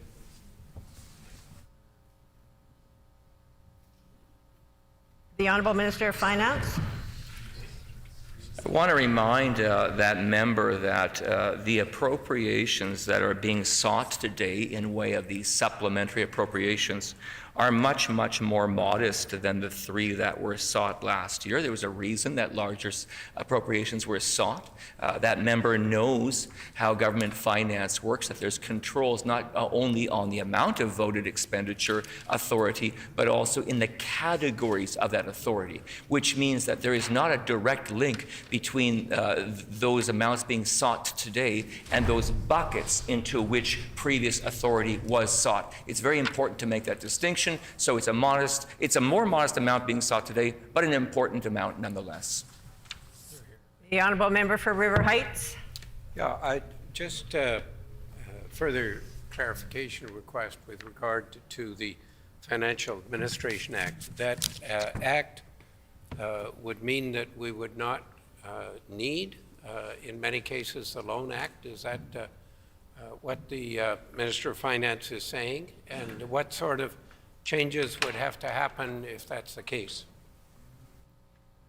The Honourable Minister of Finance. So I know that the member for River Heights and I are not newcomers to this building, and so what I was referring to, and I know there's the tyranny of this 45-second answer period, but essentially that main part of our process whereby in budgetary debate, there's a section set aside for the Loan Act, and in that part of our process as a legislature, there would need to be a change agreed to by all the members of this House and negotiated by the House leaders. Otherwise, we will have this reference to a Loan Act, which will no longer be active because this legislation seeks to replace the Loan Act with this new way of doing business of setting a debt ceiling, if you will. The honourable member for Fort Garry.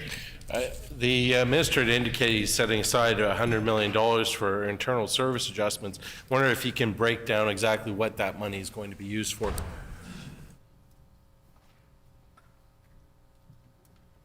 The Honourable Minister of Finance. As I indicated, the $100 million being sought today provided as enabling appropriation in order to cover expenditures that are likely to result from COVID-19 or other contingencies. That member knows that only 2 weeks ago, for instance, this government indicated that as an initial and preliminary response to the Ukraine crisis, that we were seeking to authorize some amounts for immediate assistance. By no means does that indicate what our eventual support may be, but it is amounts like that, unforeseen, that would be covered exactly by the internal service adjustment. The honourable member for River Heights. Just one further clarification with regard to the change in procedure. Does the removal of the Loan Act get rid of procedures and accountability, which we normally have and we have now, so that it is easier for the government to borrow money? The Honourable Minister of Finance. The FAA Amendment Act that was introduced yesterday is designed to move to a more transparent and accountable system by which government would request authority. It would do nothing to set back accountability or transparency. Rather, it promotes it and advances it. The member should know that the federal government, the federal Liberal government, has adopted this approach. Various provinces across Canada have adopted this approach, and I would just want to make the note that the authority to borrow is what this bill contains. The authority to spend is what our processes in this legislature go to, whereby government makes its argument to spend and must defend its plan. The Honourable Member for Fort Garry. Thank you. The minister is asking for $50 million more for health care, but last year's budget cut acute care and long-term care funding, and we continue to see patients being transferred hundreds of kilometers away from home due to lack of capacity in our healthcare system. Will the minister be providing more funding and increasing capacity in our healthcare system with this new money? The Honourable Minister of Finance. Well, if the member was listening, he would have understood that that's exactly what these appropriations seek to do.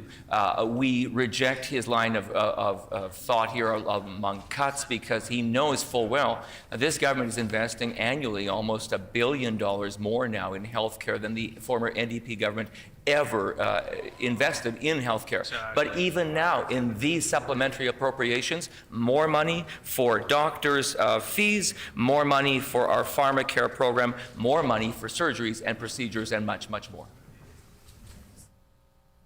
Are there any further questions? If there are no further questions, the floor is open for debate. The Honourable Member for Fort Garry. Thank you. When it comes to finances, obviously this government has a long and sad history of failure and poor fiscal management. We're talking about the Pallister-Stephenson governments that originally said that they were going to take 8 years to balance the budget, but in their balanced approach, they somehow claimed to have done it in 4. But when you actually sort of peel back the accounting tricks, they haven't actually balanced the budget once. And yet they've destroyed healthcare. And how they sort of play games with the finances, of course, we know that 18% of our civil servants has been cut. And our province no longer can offer basic government services to its citizens. Birth certificates used to take 2 weeks in Manitoba. Now we're hearing horror stories of 9 months, sometimes longer. And this problem's been going on for years. And marriage certificates, etc. People are having trouble with immigration, having trouble with family law issues because they can't get basic documents from this government. It used to take for a couple of weeks to get a work permit in Manitoba if you needed your license for work. Now it takes a minimum 4 months to get that. And of course, near to my concerns is the huge immigration backlog in Manitoba. We were certainly told that there's 2 civil servants in Manitoba that are responsible for the provincial nominee program. That's a program that's supposed to, on a normal year without a war and a refugee crisis, process 10,000 claims in Manitoba, and you have 2 people doing it. No wonder there's a backlog. We can't even get more than 7 international nurses to come to Manitoba in a nursing shortage crisis because we don't have the staff to actually process their claims. We don't have the staff to process refugee claims from Ukraine because we're so down such few staff.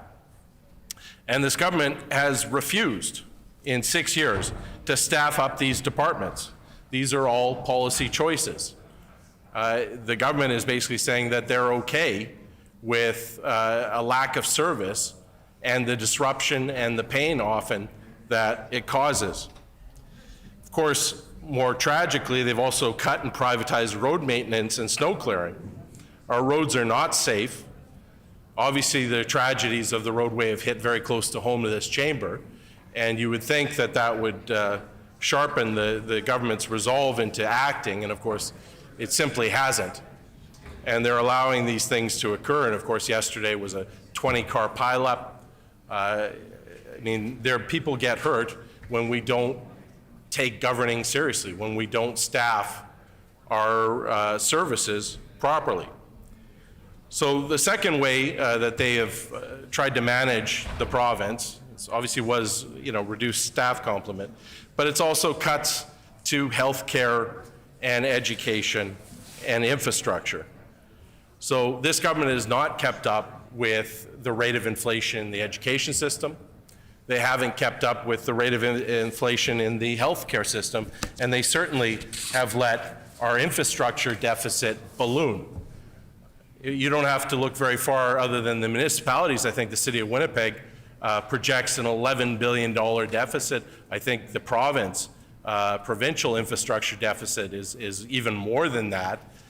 Even my own former school division had a $400 or $500 million infrastructure deficit. So those things don't get cheaper when you neglect them and ignore them, and you have to put those in the balance sheet.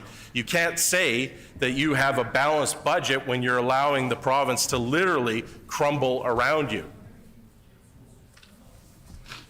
We're seeing school class sizes balloon, which is absolutely shameful. In the Pembina Trails portion of my riding, I'm hearing of classrooms of 30, 32 children. That's unheard of in Manitoba. And the government's reply is, we could be doing even worse, Manitoba. Wow. So be thankful that you have 32 kids crammed in a classroom, because it could be 40. That's the mentality of this government. It is so, I think we're going to put that on a campaign flyer in South Winnipeg, because I think that'll be of interest to the good people of Fort Richmond. So school class sizes have been ballooning, and that is in nobody's interest, because children are not getting the one-on-one attention that they need. If children are vulnerable and they come to school with certain challenges, they are not going to get that sort of one-on-one attention that they need to succeed, and they are going to fall through the cracks, and it ultimately will end up costing Manitobans more, because if we do a poor job in teaching our children, we will see more expensive outcomes in the criminal justice system, in the healthcare system, in the child welfare system, and it ends up costing all of us. It actually makes more fiscal sense to actually invest in education to prevent these things from snowballing and to mitigate the causes of social injustice and poverty in Manitoba. But of course, this government doesn't accept that. They think, hey, let's put 40 people in a classroom, and I guess they're not done. They're not happy with 32 children in a classroom. They want 40, says the minister. More cuts to come, apparently. We're seeing valuable programs like full-day kindergarten, which are under threat, which school divisions are looking to cancel. These programs help students who may not have the same advantages as other children to catch up. And it really helps them, basically stay with their classmates and have a real shot at success. So again, this government would rather sacrifice those vulnerable students than put in the money to actually do a proper job. And of course, we know that we are down thousands of nursing positions in Manitoba. Our ICU and hospitals are overrun. We have 160,000 surgical backlog list. And of course, this has tragic consequences. This affects the quality of care. This has most definitely probably resulted in deaths and further more serious illness. because we just simply don't have the resources and the staff to address the health needs of Manitoba. This is exacerbated in rural and northern areas so that we have two-tiered medicine in Manitoba where your quality of care very much matters where you are from and what your personal circumstances are. And of course, we have, with this government, some of the most shameful statistics in Canada, the second highest mortality rate for COVID. We had one of the highest, if not the highest, hospitalization rates.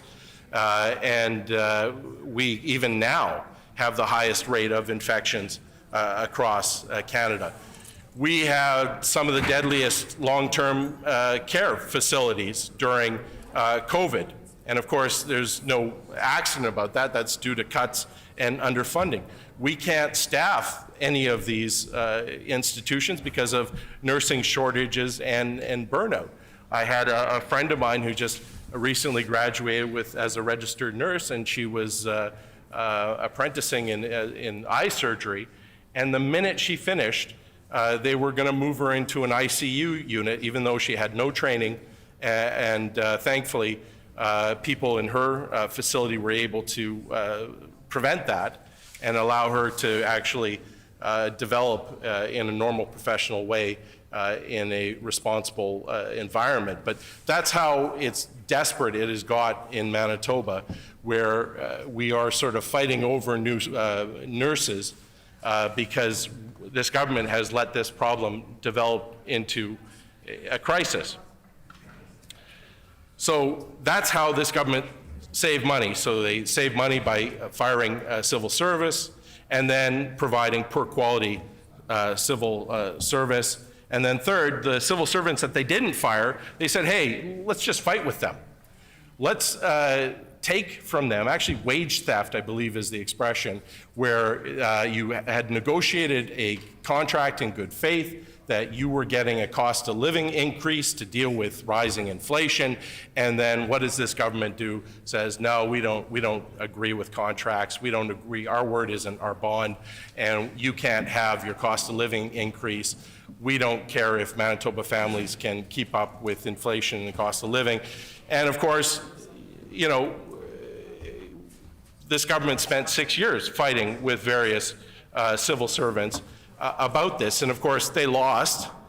It was unconstitutional, a legal bill, and now the bill's due, and it's costing this province tens of millions of dollars. The nurses union alone had to be paid out $216 million in back pay for 4 years that this government refused to honor their agreements with them and fairly bargain with them.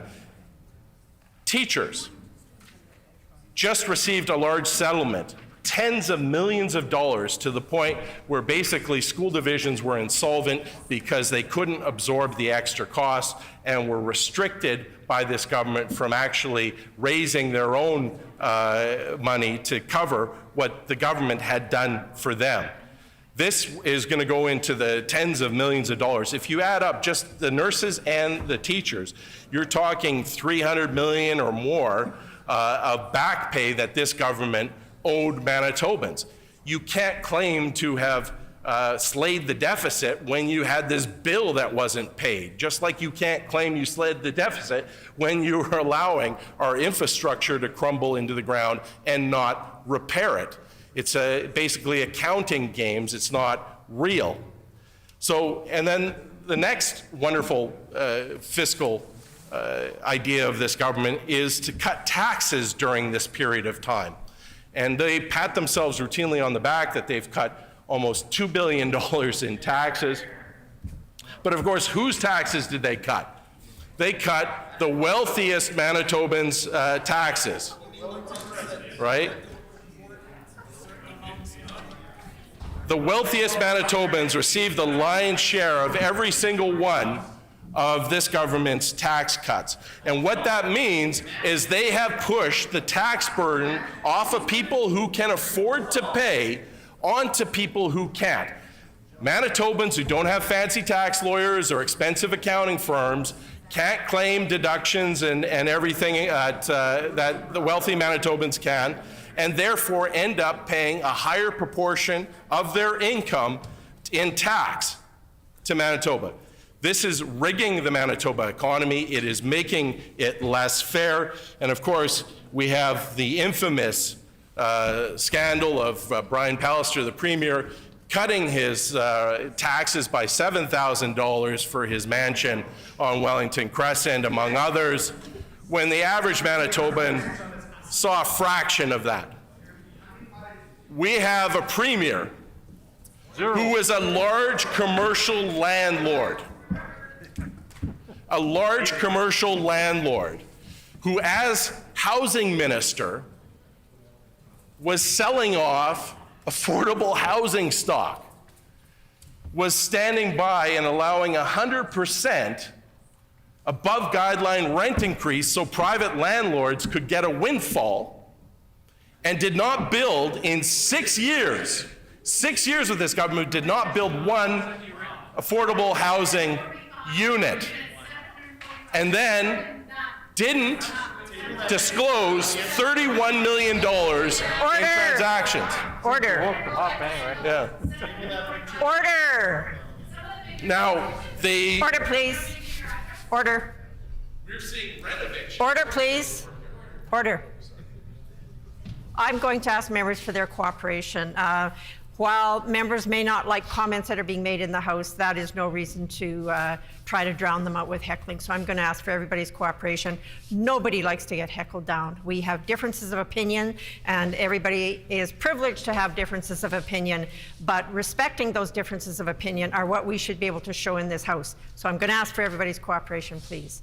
The Honourable Member for Fort Garry. Thank you. So, you know, what the Premier did will be illegal after the next election. She voted on that bill, yet in her own business dealings was prepared to act in the way that she did. Now, what does that say? Do you believe in transparency and accountability, or is that just for other people? And knowing this Pallister Stephenson governments, it's for other people. Just their right? friends. But the point to be made here is that commercial landlords got the biggest tax cut from this government in Manitoba's history, right? You cannot rig the economy just for you and your political donors. It has to work for all Manitobans. Okay? This government cut probate taxes, of all things. Those are fees that the province administers the wealth of estates. This is money nobody earned that was passed down to them, and there's a modest fee that goes for the administration of unearned wealth. It absolutely goes to the wealthiest in Manitoba. It has no impact on the economy at all. It is welfare for the rich, and it is a handout, and that is the type of tax cuts this government has brought in. This government said, well, wait a minute, we cut PST on insurance. Well, yes, you did. The average person got $75. The average business got $700, almost 10 times that amount. Again, wealthy companies that are doing well, that don't need any kind of corporate welfare, are getting subsidized by this government, and for every dollar they're not paying, it means some working or middle-class Manitoba has to make up that amount. So we know that none of this makes Manitoba fairer or more inclusive in our economy. Now, in January, the former finance minister says that there's $600 million in the rainy day fund. He tells us that there's $391 million in unspent COVID relief. That's in January. Ask the minister, the current one, simple question, where is that $1 billion? And he can't answer. Can't or won't? He can't. I'm pretty sure he can't. And what does that tell you? That they're now coming back, borrowing $225 million, when they literally have cash reserves of $600 million sitting in the bank. Got to balance the books. They're borrowing money, paying interest on it, when they have $1 billion in the bank. How is that fiscal management? And of course, these tax cuts, we didn't actually have the money. This government borrowed money to give tax cuts to the wealthiest Manitobans. So it's not only an insult to the people who rent in Manitoba, who saw their rent subsidy cut and actually lost from this.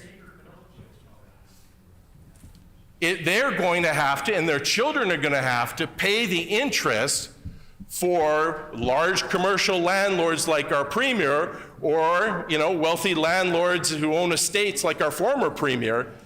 They get a break, Manitobans get the bill. Game the system for themselves. Right? It's all about being in power in order to reward your friends.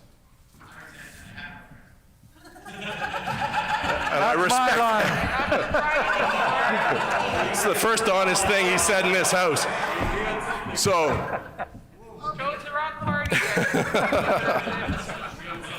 Now, I find it very curious that there seems to be a pattern developing in Manitoba that every March, a few weeks before the budget comes out, all of a sudden this government, which has literally billions in the bank, comes back to the legislature and says, oh, we need more money.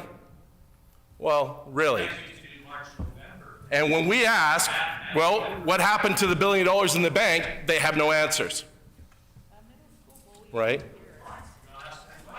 We're talking about 3 weeks, we're going to have a brand new budget where all of this could be there.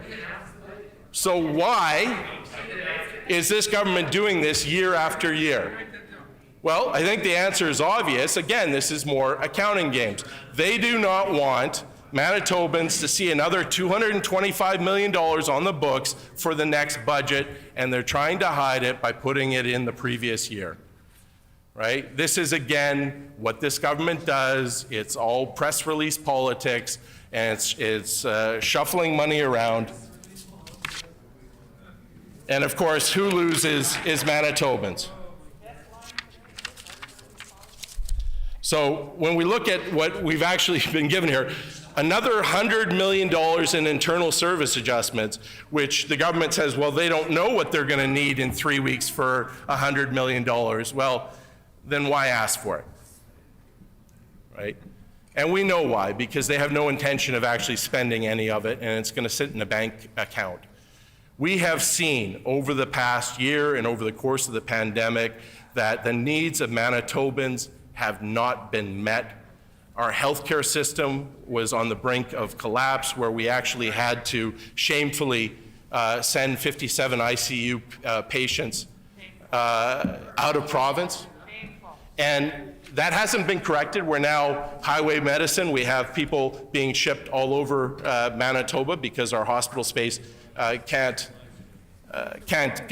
cope with it. Trying to hide them to keep the numbers down. And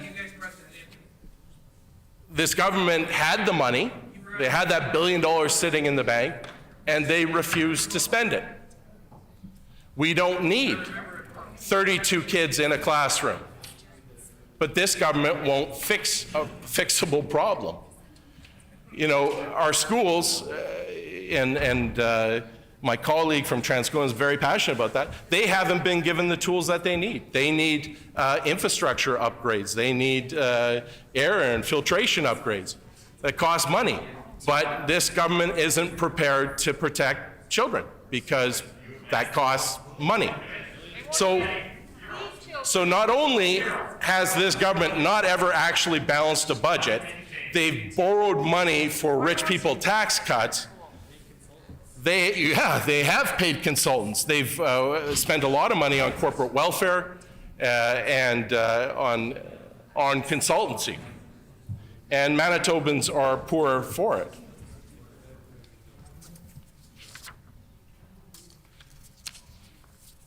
But the biggest issue is all the problems that aren't being solved in Manitoba. And that this government has not only just shown no leadership, has abdicated its responsibility, it's actually made things worse. Tuition has skyrocketed in Manitoba, skyrocketed. It's making life much less affordable for Manitobans, and it's preventing a lot of families from even being able to access higher education. Childcare fees have gone up in Manitoba. And of course, this government likes to raise Manitobans' hydro rates, and did so again and again and again. So certainly more than that $75 they got off of their PSD on their insurance. They're spending a lot more money on all kinds of things. This government has made life much, much less affordable for Manitobans. And then, of course, we are now heading into an affordability crisis where we're seeing gas prices go up, and then we'll see grocery prices go up as well, because we seem to transport in this country our groceries by truck. And this government has no plan. They don't even seem concerned about it or even interested that it's going on. They haven't raised minimum wage more than a nickel in the past year. I think in their entire 6 years of government, they haven't even raised cumulatively minimum wage for $1. I don't think we hit the dollar mark in 6 years. I don't think so, no. We are now, to our ever shame, the second lowest jurisdiction for minimum wage. And for the longest time, we had a finance minister who owned a company that employed low-wage Manitobans who had a direct benefit by not paying them and raising their wages. Now, we all know that after the next election, that's illegal. You cannot do that. But that minister voted for that bill, knowing full well that it would become law after the next election, and still did what he did. So, you know, you can't talk out of both sides of your mouth. If this is, you know, a conflict of interest, and you shouldn't be, you know, setting labor rates when you financially benefit by suppressing them and keeping them low, why are you doing that? Why are you doing that? Right? And again, it's about using government not for the benefit of Manitobans, but to enrich oneself. And that has been a consistent and very sad pattern with this government. So this is really nothing new here. We've seen this story over and over again. This is a government that hoards money, does not provide the needs for Manitobans, and will give these massive press release statements of, oh, we're going to spend this on healthcare, we're going to spend this on education, and then not do it, and then not spend the actual money, and in fact turn around and cut it. You know, I think it's probably troubling this government's view of Manitobans. But Manitobans can see what's happening. They certainly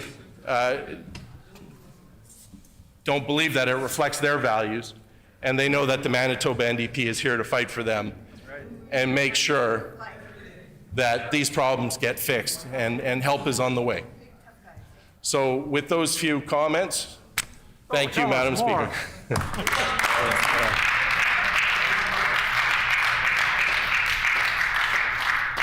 The Honourable Member for St. Boniface. Thank you, Madam Speaker. I'm not actually sure that either the PCs or the NDP should be lecturing each other about financial accomplishments, given the absolutely colossal debt that this province and especially Hydro are facing.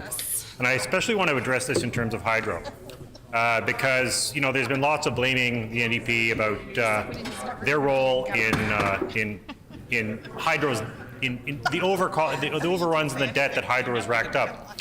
But the reality is that at about 40%, $4 billion of $10 billion that was added to Hydro's debt in 10 years was added by the NDP and PC governments, who were taking that money in terms of capital taxes, water rentals, and fees.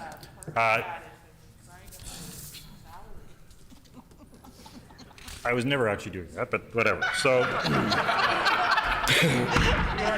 in terms of, and that is actually a huge concern, because the fact is, look, one of the things that's happened with our public finances is that we've been hiding, the NDP and PCs together have been hiding Manitoba's debt on Manitoba Hydro's books. It's a debt swap. And all that risk is being transferred to Hydro. And the amount of money that's been taken out of Hydro is $4 billion. And it was for water rentals, for fees, for what's called the debt fee, which is absolutely ridiculous, because what it does is it actually means that the more they spend on dams, on building dams, if they have massive cost overruns, the government of Manitoba actually gets more from it. The more that Hydro takes on as debt, the more the Manitoba government takes from it. I recognize this because I used to study and I used to teach a bit about finance and economics at the University of Winnipeg, and I recognized it because this is vulture capitalism. This is what Wall Street does when they take over a company. They load it with debt, they take the money out of it until it collapses the company. They've already taken their money and it's too late. This is why 9 members of the board of Hydro resigned, because they were facing, it wasn't just about interference or a refusal to meet with the premier and the board. It was the fact that it was an existential issue of whether Hydro continued to exist or not, whether it would be forced into default because it wouldn't have enough money. Now, we're lucky we had lots of snow this year, but this is something that has added massively to our debt and our risk, because it's been treated as though Hydro has been bad and Hydro was the problem, when in fact it's been plundered over the years and that is, as a result of that, it's put Hydro at risk, it's put our credit rating at risk, which we've seen multiple credit downgrades. And if Hydro were to face that default, then all of a sudden Manitoba would have to come up with $20 billion to try to pay it, and it doesn't have it on hand.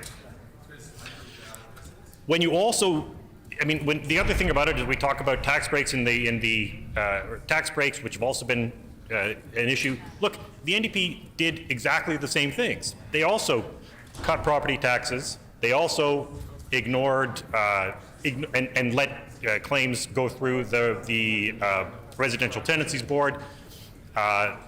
They boasted in 2008 that they'd achieved $1 billion worth of tax cuts, most of which were delivered to business and the highest income. It's been the same policies under the two parties for 20 plus years. And I don't want to hear and pretend that the NDP have actually done anything positive, or either the PCs. This is a province that has treated people living in poverty and First Nations and Indigenous people worse than any other province in Canada. And we know that because of the number of people living in poverty. We know that because of the number of Indigenous people behind bars. The NDP campaigned to put more Indigenous children behind bars, and they succeeded. It's outrageous. So I'm really tired of this sanctimonious attitude and their holier than thou attitude, because because if you look at EIA, for example, it has not changed since 1992. 1992. And it's the same thing with housing. The NDP sold off housing. And, there are accusations of the NDP being tax and spend, but it's absolutely true. The PCs, they're not tax and spend. They cut and they borrow and they spend. So all these tax cuts are being paid for with borrowed money. So one of the reasons we have a huge deficit and a big debt is that in the middle of a crisis, we're borrowing huge amounts of money to cut checks, to $5,000 checks to oil pipelines, to businesses, and that doesn't make sense to me. When we live in a province with some of the deepest poverty anywhere in Canada. And the fact is that year after year after year, nothing was done. I talked to a welfare advocate who first started his job in 1999, and he said he was approached because the individual on EIA said, the government will pay for me to have my tooth removed, but they won't pay for the freezing. They won't pay for the anesthetic. And that, to me, sums up everything that's wrong with our social assistance system. And it never changed. In 1992, the PC government rolled back rates to 1986 levels, and they are still there. They are still there for people living with disabilities, for people with mental health issues, veterans, seniors. It's unbelievable, and it's shameful, and we're not seeing any meaningful change on that. It's deeply frustrating. And when we talk about averages, the thing is that average is a myth. Average in the sense of treating absolutely everybody the same. Because we have a distribution where there are people in Manitoba who are billionaires and there are people in Manitoba who have negative assets. And if you look at where from the point of view of the Winnipeg Chamber of Commerce and Business Supports, the Winnipeg Chamber of Commerce was saying that Manitoba businesses are struggling under huge debt. Huge debt. They are going to struggle. It's going to be very difficult for them to be able to get out of this. And the fundamental thing that this government does not realize, and I don't think the NDP realized it either, that even borrowing and spending into the economy, if you're actually putting people to work, if you're helping them pay their bills, you're actually taking money from the public sector and you're putting it into the private sector. That's how you achieve growth. That's how people pay their bills. And the more you cut, the more you shrink, the more you restrict the ability of the government to act. And people, it actually means you're putting less money out into the private sector. That's where all government spending goes. It goes into the private sector. It doesn't all just go back into government. And if you don't actually make those investments in healthcare, in education, and especially in the infrastructure, which we haven't been doing, you get the sickest people in Manitoba, which we have. You get some of the biggest problems in terms of educational accomplishments, which we have, because of all sorts of reasons around discrimination, deep discrimination. And we have rotten infrastructure because we haven't been putting the investments in. And that's absolutely critical. And I do want to mention, because people will say, let's say, well, do you want to raise taxes? What I want is for people who owe taxes to pay them. And this is something that's come up because we have oligarchs in Manitoba. We have Russian oligarchs who own a company. They own 97% of it, and they're trying to say, well, it's a Manitoba company. Well, I don't know why we're not applying sanctions to them, because it's clear that even though it's a Manitoba company, if they own 97% of it, 97% of all the profits go to them. And I don't know why we're doing that. But it's a bigger problem because there's a multi-trillion-dollar offshore tax avoidance problem in the world. And if people were actually paying their taxes, if the people who are making money and hiding it and paying their taxes, we'd actually be able to, we wouldn't have to. Order. If people actually, if we actually enforced it. But part of the problem is that if we're going to have international enforcement on whether it's in Panama or whether it's in the Caribbean or Malta or you name it, they will not participate because they look back at Canada and they say, well, you're a tax haven too. You want us to open up our bank's books and find out who owns what? Well, we're not going to do it until you do it too. And we're not doing it. Right? We need registries of beneficial ownership, because Canada is just as much as a tax haven as some other countries. It's not a tax haven for the people who live here often, but it's a tax haven for people who want to hide their money from somewhere else. So they can put money into a business, a Canadian corporation, and it doesn't have to pay any taxes here, right? You can hide money, you can treat houses, and you can treat real estate as a safety deposit box, as an investment, driving up the price of housing. That's one of the things that's making things so hard, because there are people all over the world who are hiding their money. They're basically treating condos in Vancouver and other parts of real estate around Canada as a place to hide their money because they think it's safe. Because they also think that if things go wrong with our economy, that our banks are safe, but also that they'll get bailed out, so that their assets are safe, even though it's pricing everyone else who actually has to work out of the market. And governments are facing challenges raising enough revenue to pay for services and pay off their debt because so many people are avoiding tax. So we do absolutely need to have tax reform, but that includes making sure that we are not ourselves a tax haven. And that's something that we've brought it up many times because it is absolutely critical, especially in today's world. We've been talking about things like the Panama Papers, because we're talking about trillions of dollars, and the companies that are avoiding it, there are people who they are very successful. They can be rock stars or whoever, want to hide their money in the Caribbean because they feel overtaxed. They should still pay their taxes too. But there are also lots of people who are drug cartels, terrorism, and frankly, Russian oligarchs and other people supporting despotic regimes, and companies who profit, who just don't want to follow the law. They hide their money there. And it's not everybody. The International Consortium of Investigative Journalists makes it clear there is an actual purpose for some of these accounts, but for lots of them there isn't. But part of it is that In this world, when we look at things like the conflict in Ukraine, it was only possible because of things like hidden money. Because oligarchs were able to make money, steal it as a kleptocracy, steal from the people of Russia, sometimes stealing from the people of Ukraine, stealing from people all over the world and hiding it somewhere. And so part of what's happening, there are even discussions that, well, if we're going to seize these assets, what are we going to do with them? Well, maybe we'll use them, we'll seize them, and then we'll give them back to people. We'll give them back to Ukrainians. Maybe that if we seize $10 billion worth of oligarch assets in Manitoba, or in Canada, my apologies, we can actually use that, we can use some of those assets, if it's cash, to support Ukraine, to support Ukrainian refugees, to support the people who've been hurt because they've been stolen from. And that, what has led us to this point is in part that we've seen a retreat of democracy and the rule of law around the world. We've seen that essential structures have been crumbling that need oversight. We've created a world financial system that exists outside the law, and that is a problem, because as long as it exists outside the law, it's lawless, but it also makes it much, much easier for people who want to do truly terrible things, like finance the invasion of Ukraine. So I do hope that, again, I hope that that's something that this government will consider. In the big picture, look, we have to make sure, we should really be focusing on a plan for pandemic renewal, and it needs to be more than just returning to normal. It needs to be more than just saying we're going to reopen everything, because for so many businesses, even reopening something, reopening now that they have 4 times as much debt is absolutely impossible, because they are not going to be able to service that debt.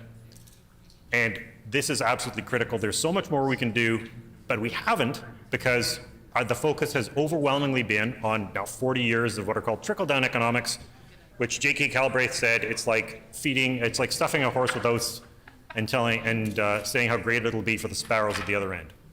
But that's the problem with trickle-down economics. It does not work. It actually is what was used in the Soviet Union in the 1930s. Believe it or not, there was such a thing as conservative communists who believed in trickle-down economics. And what they would do is they take all the surplus and they push it all to the top. It's how famines happen, it's how crises happen, and it's how we get massive inequality. And it's not about making sure that everybody is absolutely perfectly, has exactly the same bank account, but we have to work towards some sort of sense of economic justice, both in Manitoba and around the world, and there is a role for this government to play, for all of us to play, in making sure that things are more transparent, and fundamentally that the law is being enforced. This government could be seeing much more revenue if we were actually just making sure that people are not avoiding or evading taxes. So with that, I'll just say I'll thank you, Madam Speaker, and thank the House. I appreciate the time to make the comments. Are there any further members wishing to speak on debate? The Honourable Member for St. John's. Madam Speaker, I just want to put a couple of words on the record today in respect of the government's ask for more money. They weren't able to get their budget organized in the first point, so now here we are spending an afternoon so that we can approve more dollars for the government. I want to say this. I want to echo some of the comments that my colleague from Fort Garry put on the record. You know, people are really struggling right now, like really, really struggling. And it is, it's pretty disheartening and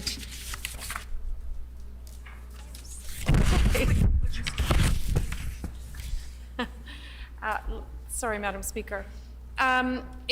It's really concerning, and it's really disheartening to see how much Manitobans are struggling right now. And we see prices of everything increasing. And I know that my colleague noted some of them, you know, not the least Manitoba Hydro. Our cell bills are going up, our food costs are going up. You know, every day I speak with my constituency assistant, and who actually lives in the constituency of Union Station. And he, tells me every single day that when he goes to Giant Tiger and he sees people in line, and by the time that they get through their items through the cash, they don't have enough money. And so he says, he saw last week, he saw an Indigenous woman with her 3 young children in line and put her stuff through, and she didn't have enough money because of how expensive things are right now. And he said, what did she take away from what she couldn't afford, or she didn't have enough money? He says she had to put away all the meat. And he says, and she was left with, really unhealthy foods. And, I know on this side of the House are hearing from our constituents every single day about these stories. And, slowly but surely things have gotten more expensive under the PC government, under the leadership or lack thereof of Brian Pallister, and under the leadership or lack thereof of the Premier. Things have gotten so exponentially worse in our province. I don't think anybody can travel down certain areas of the city and not see our unsheltered relatives, who are all of our relatives. They're all of our relatives. They are fellow human beings. They're fellow Manitobans, and they're all of our relatives. And we all see how many of our relatives are unsheltered. And I imagine that most would have seen that over the years, that the number of unsheltered persons has grown. It is self-evident for everybody to see. And so we know that right now there's an inflation crisis. We know that people are struggling to provide and just to survive, never mind to thrive, just to survive. And we don't see any action from this government. Not only do we not see any action from this government, we don't see any care. We don't see any compassion from this government to try to make things a little bit easier on Manitobans. Nothing.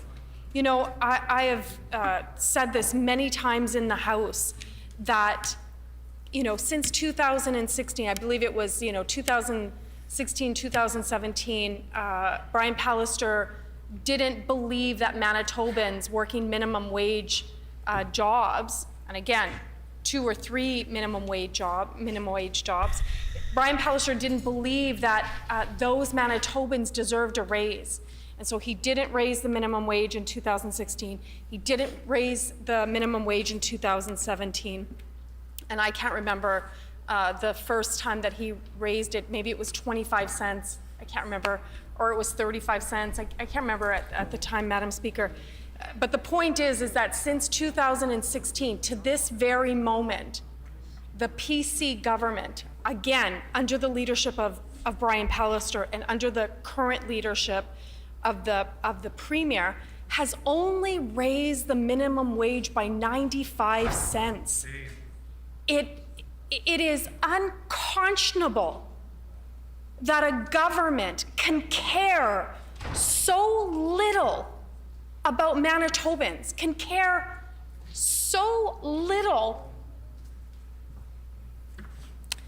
about people that they can't even raise the minimum wage to a full $1, which, by the way, even if you raise the minimum wage to a full $1, which is an extra 5 cents, still wouldn't keep up with the inflation that we are seeing right now. It still would not even keep up with the food costs and everything that people are having to kind of navigate, again, just to survive. I've said this many times. I honestly don't know how members opposite sleep at night. knowing the conditions that they have created in our beautiful province, the conditions that they've created in our beautiful city. You know, Manitoba has some of the most generous people in our province who time and time again, every time there's a crisis or there's a need or there's something, people come together and they open, their pockets, they open their bank accounts, they open their pantries, and they give and they give and they give. And similarly throughout the pandemic, where Manitobans stepped up and did what they needed to do to protect all of us, to protect each and every one of us, that collective, they do the same thing. They always step up. And so now you have organizations that are doing the job of the government. So you have all kinds of organizations that are putting appeals out to the public for shampoo, for menstrual products, for food, because these community organizations like the North Point Douglas Women's Center or the West Central Women's Resource Center, they're now picking up that gap that the government has created. They're now doing the work of government. And so they put that appeal out to Manitobans. We need help because the need is so great within the community, and Manitobans step up, they give what the folks need, they give all kinds of donations. And I know during the month of November, in honor of Domestic Violence Awareness Month, I had a hygiene donation drive, and I had so many Manitobans, my whole office was filled with hygiene products that we then donated to Ikwe-Wajidawin Women's Shelter. Again, because the need is so much. We have women's shelters across this province who haven't had a raise in years to their operating budgets. And so again, you have the same amount of dollars, which now buys you less, and the need is up here. We have women's shelters that as soon as a bed opens, within 10 minutes, that bed is gone. That's how great the need is. My colleague from Fort Garry talked about like the social housing stock that we have in Manitoba, or the lack thereof. We do not have a robust social housing infrastructure anymore because the PCs have sold that off. Why? Because they don't care about those Manitobans that need those services, that need that housing. They don't care about them. They don't care that they're raising Manitoba hydro prices. They don't care that food costs are going through the roof. They don't care so much that we're not even going to give you a full dollar for every hour that you work at a minimum wage job. That's how little these people here care about Manitobans. And so, and here we are on a day where we could be, debating or voting in favor of a bill that would support Manitobans, that would support housing, that would put measures in place to keep Manitoba hydro rates low, like any innumerable things that we could be doing to help and protect Manitobans. Here we are debating to give the government more money when they can't give Manitobans any breaks and they have no infrastructure in place to take care of them. It is, honestly, I have to say it's one of the most frustrating things about being in this chamber and being in this role is to see how little these individuals care about Manitobans. And so, to that end, let me say this. There's an election coming up. There's a multitude of elections, which I plan on speaking about in the House. But there is certainly an election coming up in 2023. And I know that on this side of the House, we get all kinds of emails and DMs to our social media about, what can we do to get rid of this government? I don't know about anybody else. I don't know if they get those same messages, but I know I do. What can we do to get rid of this government? And I keep saying to people, well, you have to wait until the next election. You have to make sure that you get out and vote, that you vote for the people that are aligned with your values and that are aligned with what you want to see for this province. And so I encourage people that are listening to this or that will watch this, get involved in politics, run yourself. There's so many seats here that are available. All of these individuals here on this side, all those seats are up for grabs. So I encourage Manitobans, get involved in your local constituency, start organizing, volunteer for local constituencies. Even if you don't want to run, local constituencies need all kinds of support to be able to prepare for the next election. That is what we need to be doing. We need to elect a government and individuals, like the individuals on this side of the House, that actually care about Manitobans, care about unsheltered Manitobans, care about that Indigenous woman with her 3 children who had to put all of the meat away and then feeds her kids unhealthy food because these people don't care. Vote them out, Madam Speaker. Miigwech.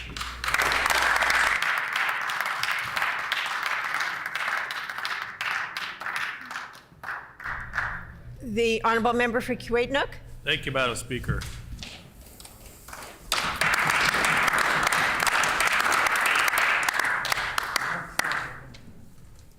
Time and time again, you hear that a phrase that's put out, I want to do more with less.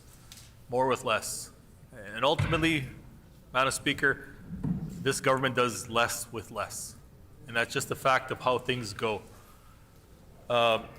During a global pandemic, the PC government has put money over people, has put money over the health, welfare, and well-being of Manitobans.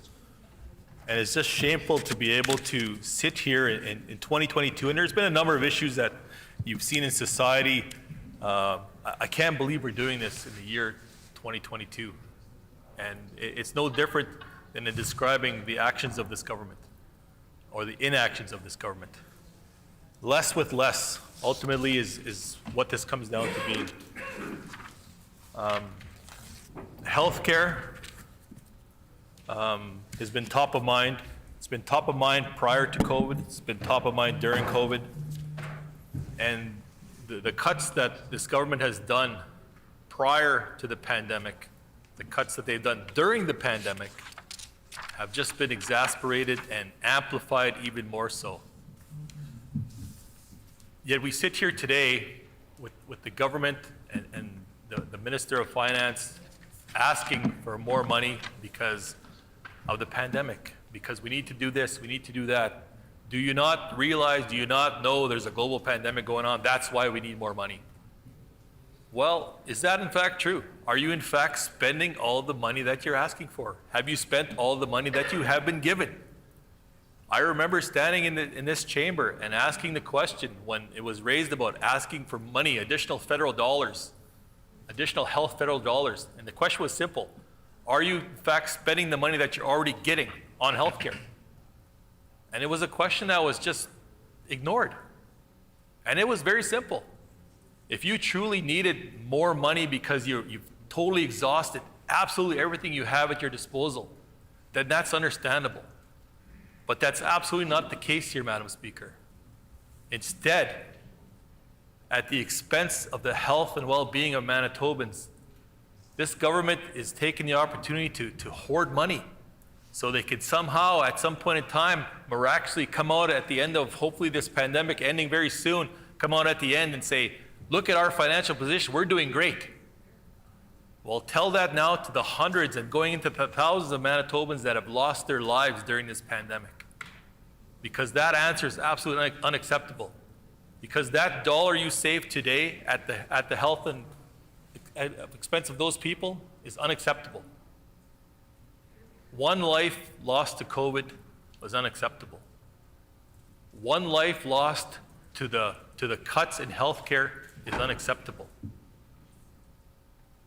There's no mention of the failures. Members on this side have constantly reminded the government about the inadequacies and the failures that they've done during this pandemic. that have been exacerbated by this pandemic. And keep in mind, Madam Speaker, they existed before that. And now, under the pandemic, this government is trying to blame all those inactions and all those inadequacies and all those cuts and all the overruns and all the shortages on the pandemic. And while it did play a role, that has been there well before this, well before the pandemic. They've come there and they've ignored the most vulnerable in our province, vulnerable populations, seniors. And we've talked many, many times in this chamber about the respect that is owed to our seniors. They've lived through many hardships in this province. So we needed to do our best during this pandemic to look out for them. And they were absolutely ignored by this government. The outbreaks in personal care homes, we all know how the minister and the previous ministers of health referred to that. Unavoidable. This is something that was inevitable. It was going to happen. Well, no, those things didn't have to happen if you were properly looking out for elders and seniors in our communities. Instead, what did Brian Pallister do? He wanted to give our elders $200. Here's a check. Here's my autograph, Brian Pallister. Here's $200 to say, there you go. That's all you're worth to us. And that was absolutely unacceptable. And I'm sure members opposite, I know for sure members on this side of the chamber, Madam Speaker, heard that disrespect from those elders and those seniors in our constituencies to say, what is this? This is a slap in the face. This is all we get for our effort to also help build Manitoba. And that was absolutely unacceptable. And the questions were sometimes very simple, like I said earlier, very simple. Are you truly spending all the money you're getting? And even while we sit here and talk today, that's another question. Are you truly spending all the money that were allocated for healthcare, for education, for infrastructure in those departments? Or are you hoarding it somewhere else in general revenue so you can look like the savior? That's very egotistical to be able to say, this is what we're going to do. This is what we want to do. We want to look like we're coming out the best. At what expense? My colleague mentioned earlier about how the government is trying to phrase it, we're building up the province, we're doing this, but at the expense of the province crumbling, of the infrastructure crumbling, of the healthcare system crumbling, of the education system in dire need of true investments. Not investments like Bill 64, so this government can say, we put our stamp on this. Well, we all know what that stamp looked like, and Manitobans spoke loud and clear of how they disagreed with that. And instead, there was a price tag on advertising, almost $1 million in terms of being able to promote a bill that nobody liked, that the so-called vocal majority spoke against, or vocal minority, or whatever they was referred to by the former education minister. And in fact, was the strong majority and the strong voice here in the province saying, no, we disagree with this.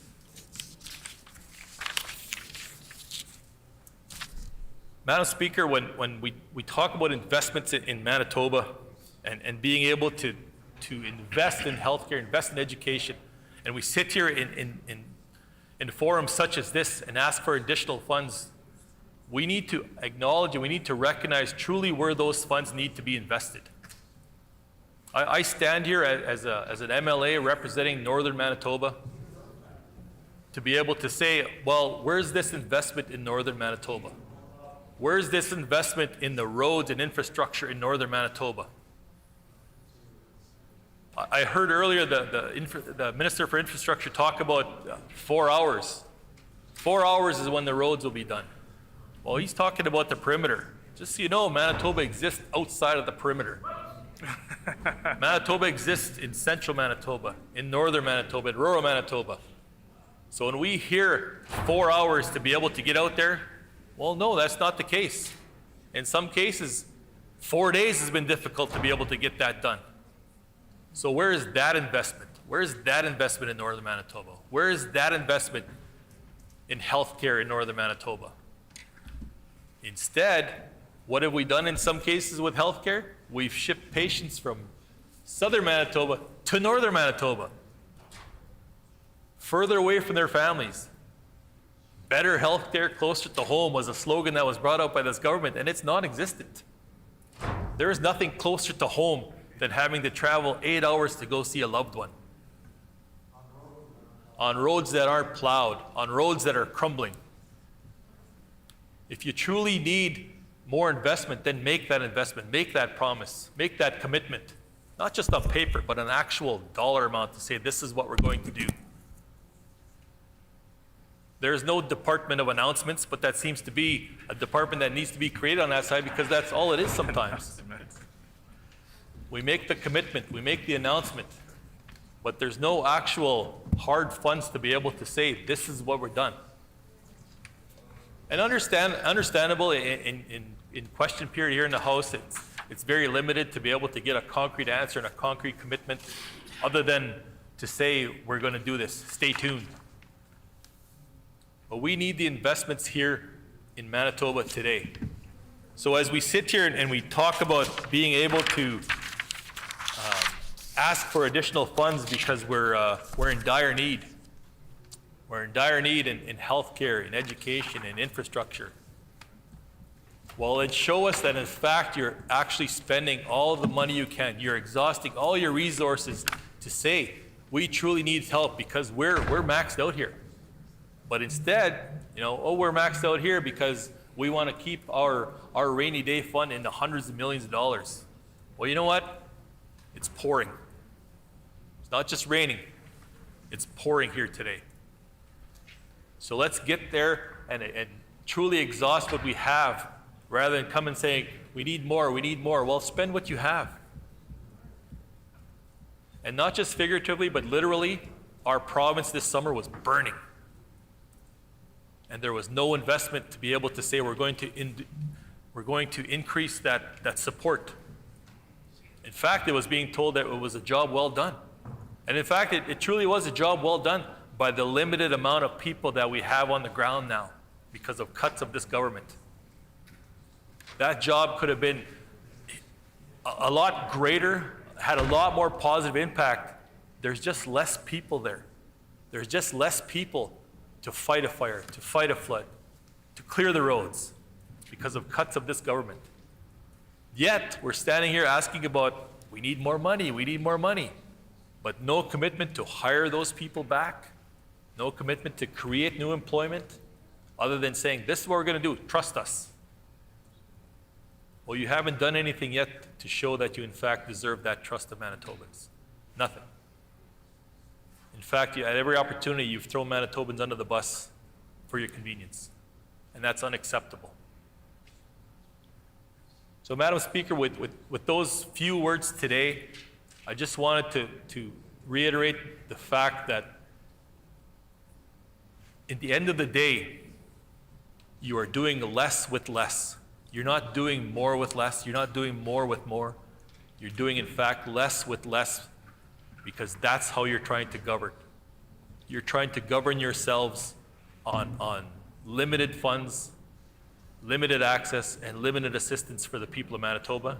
And Manitobans hear it, they see it, and we're going to be sitting here in a year and a half, and you'll hear their voice loud and clear. Thank you, Madam Speaker.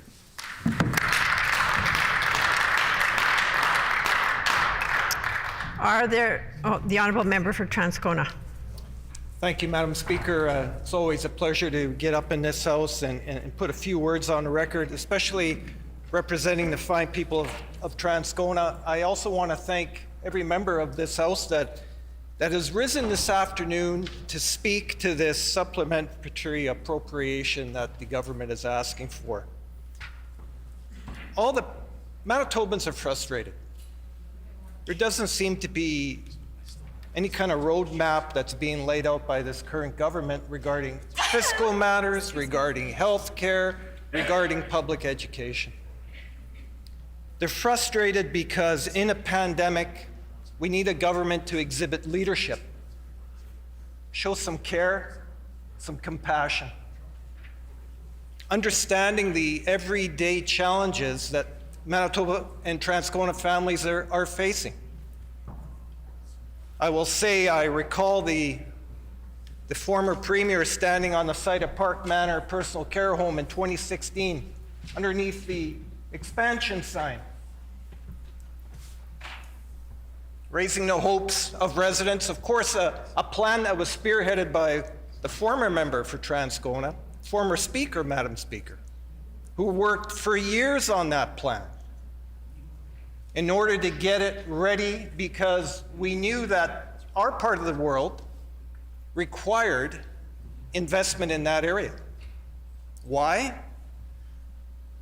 The lowest per capita PCH bed rate in the city of Winnipeg is in Northeast Winnipeg. Previous governments understood that. How much longer you want me to go? And because of that, we had our hopes raised, only to be dashed because of poor fiscal planning, which is exactly what this supplementary appropriation is now asking for. So it's kind of aiding and abetting a roadmap that really doesn't exist. And that's a problem. There was a member from St. Boniface who brought up the point about hydro being rated hundreds of millions by this government and some fiscal shady appropriation that we still don't completely understand. I'll talk about the member from Fort Garry who brought up a desperate attempt by government to shore up its sagging poll numbers by bringing a sibling bill to Bill 64. I think we all remember Bill 71. It showed up in a week. Is that right, the member from K-Waitnook? Really quick, all of a sudden we're sitting in caucus and we're debating a money bill that costs $248 million. What kind of planning is that? Because poll numbers are in the tank? Is that what we expect here from government when we're talking about the people's money? And this is what we get? Poor planning. So no wonder we're frustrated on this side of the house, because we don't seem to see a roadmap. And these are serious times. People look to their provincial government to ensure that they do the two things that they're supposed to do. Number one, health care, looking after the welfare of its citizens. And number two, educating its youth. And what do we get? These supplementary things that have to come out because, oh, we got to have money for this, we got to find money for that. No plan. Completely. And that's frustrating. There are many examples that I can give, Madam Speaker. I'll give you another one specific to the riding of Transcona, the constituency of Transcona. We had a K-8 DSFM school promised for our area. Land bought. All of a sudden, gone. It's not being built. It's being built in another part of the city. But the problem with this is, and here's the other piece that needs to be put on the record and enhanced, is that with every new K-8 school comes childcare space. I won't tell you the hundreds of people that are on wait lists for childcare in Transcona. We get emails constantly. And so I'm looking at my member here for Point Douglas. What are you trying to tell me? Oh, you're waving over there. Okay. Oh, you want the page. Page. The member for Point Douglas requires something. Anyway, the point I'm making is that we need to have roadmaps, and that these roadmaps clearly lay out government priorities. So far, all we have is a government that's more occupied with poll numbers and ensuring that they get some type of positive bump somewhere down the road. But we know where it's been going, right? It's been going this way. And that's a problem. And so what happens? Oh, we'll just bring up a money bill and we'll hopefully be able to distract people enough from our poor planning. But that doesn't work anymore. It does not. Doesn't work because the pandemic demands real leadership. That's right. And that's what we've been missing. Where's it been? Gone. Instead, we have these large real estate investment trusts outside of Manitoba that benefit to the tune of hundreds of thousands of dollars because of some tax rebate that just happened to show up because some premier's poll numbers were where? Down there. Down there. And that can't be the way you govern in Manitoba. I'm sorry, the standard has to be higher. That's right. Madam Speaker. It's not enough to have that kind of leadership in this province during these times right now. Because like we said before, this isn't fun and games when we're dealing with really important issues like healthcare, education. And I'll keep going. Because here's the piece. The piece we need to realize is that people are watching. They are. They're paying attention. And I know every member on that side of the House gets communication saying, what in the world are your plans for public education? Instead of cutting all the time. Why am I hearing that my school division has to cut teachers and support staff because they're not being properly supported, coming out of a pandemic? And here's the other thing, yet to see a plan on how to deal with the crush of demand that's going to be hitting Student Services Department all through the province. I will tell you that these are pieces that need to be dealt with a proper roadmap. And with those words, Madam Speaker, I will sit down. Right on. Right on.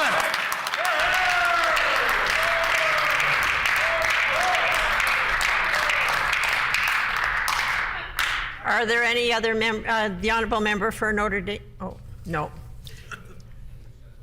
Is the House ready for the question?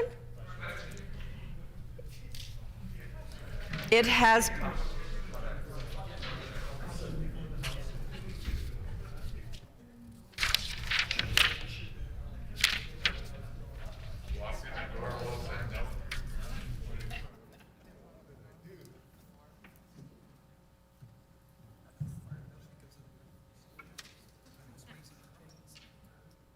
The question before the House is second reading of Bill number 20. Is it the pleasure of the House to adopt the motion? Agreed? Agreed and so ordered. The House will now resolve into Committee of the Whole to consider and report on Bill 20, the Supplementary Appropriation Act 2021-2022 for concurrence and third reading. Will the Deputy Speaker please take the chair?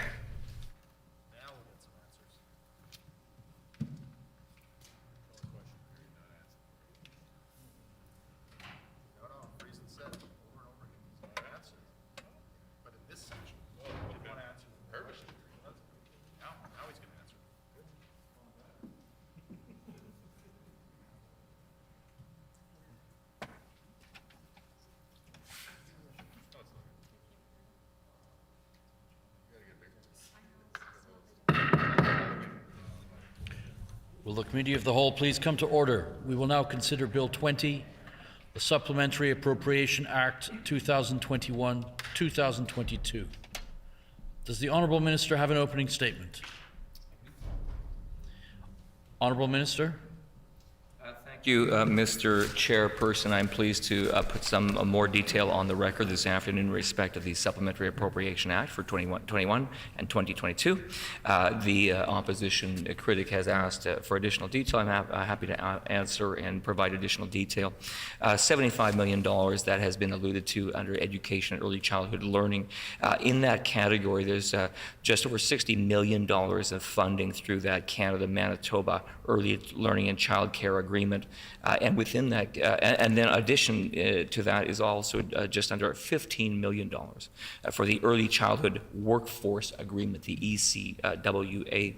And what's being funded in that agreement, as I said, is that there's funding in there to reduce licensed childcare costs for families and expand access to more quality inclusive childhood spaces for children from 0 to 6 years old. There's a Manitoba action plan and initiatives under that agreement focusing on the unique needs of Manitoba families, communities, and childcare providers. It is establishing the building blocks to inform further development of these and other initiatives through consultation and engagement with parents and the early learning and child care sector.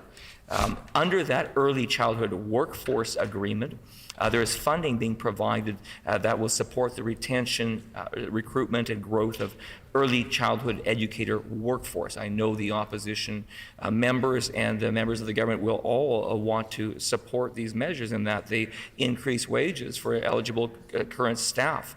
That enhance economic stability, and they support the lowest paid workers in the sector. They bridge gaps until the wage grid in the agreement is implemented. It provides a 1-year top-up of the percentage offered by Manitoba to the pension plans for home child care providers. It provides families with funding to provide staff a one-time investment in a tax-free savings account to support increased financial security of the workforce based on years of service. It removes barriers into the program. It supports child care assistance. It modernizes the ELCC sector career landscape by redeveloping competencies. In respect of the health appropriation, I was pretty clear already. Fee-for-service increases price and volume. Pharmacare program as things have become more expensive. But let's be clear that these fee-for-service remuneration requests come because of significant surgeries and procedures continuing to come back online and taking place. And of course, the ISA also, as I said, pertaining mostly to COVID-19 expenses. Also to the critic's point earlier, I said I would update him. $585 million is the current balance of the fiscal stabilization account on page 125 of the annual public accounts.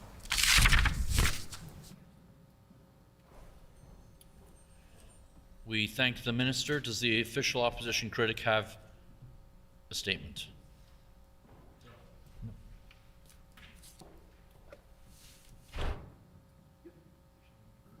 We shall not proceed to consider the bill clause by clause. The title and enacting clause are postponed until all other clauses have been considered. Shall clause 1 pass? Clause 1 is accordingly passed. Shall clause 2 pass? No. I hear a no. The honourable member for Fort Garry. I'm wondering if the minister could tell us how much of the $391 million in COVID money that was unspent as of January 2022 is still unspent. The honourable minister. As I indicated to the critic earlier this afternoon, this government was proud to be able to plan in accordance with the needs and to set aside monies in internal accounts that were attributed to COVID-19. I think the member would not try to claim that expenses to account for COVID-19 related pandemic expenses weren't a good idea. Those amounts will be fully drawn down by the end of the year. Are there any other questions?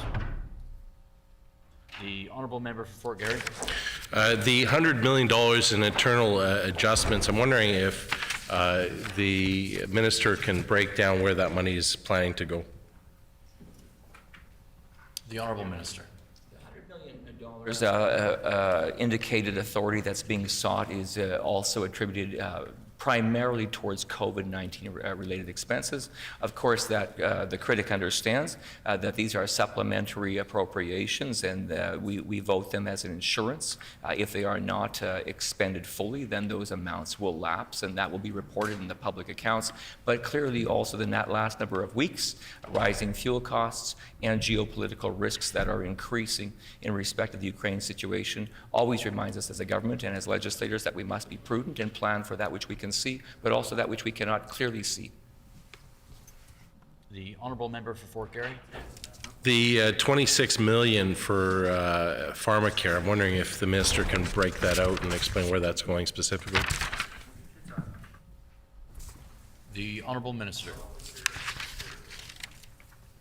Yeah, $26 million for pharma care, as the ministers or the members were alluding to, is going primarily towards volume and price increases in the regular drug program. I can tell that member that there's a higher number of prescriptions that is taking place, almost $9 million. There's a plan to switch to lower cost intravitreal drugs, the $7 million. There's an increase to home cancer drug cost that is taking place, and we're funding that with $5 million. In addition to that, there's also increased costs related to advanced glucose monitoring programs for a number of $1 million. I think it's $3 million as well. So these legislators can clearly see that these are amounts that are impacting and that are not always easy to account for a year beforehand, but we need to take care to accommodate these costs in this year. The honourable member for Fort Garry. Of the $75 million for childcare, I'm wondering if the minister can break out how much is going to increased wages.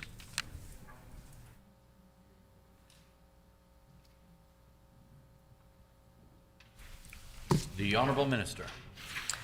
I believe there's almost $20 million that's going towards wages within that category of the early childhood learning agreement, but I could commit to the member to bring back the exact number within this category. I know that, as I alluded to earlier, it's broken down between both a $60 million allocation and then $15 million specifically for that early childhood workforce agreement, and it's out of that agreement that those wage top-ups and wage considerations would be made. See no further questions? Are there any further questions? Seeing none, shall Clause 2 pass? Clause 2 is accordingly passed. Shall Clause 3 pass? Clause 3 is accordingly passed. Shall the enacting clause pass? The enacting clause is accordingly passed. Shall the title pass? The title is accordingly passed. Shall the bill be reported? Agreed. The bill shall be reported. That concludes the business before the committee. Committee rise to call on the Speaker.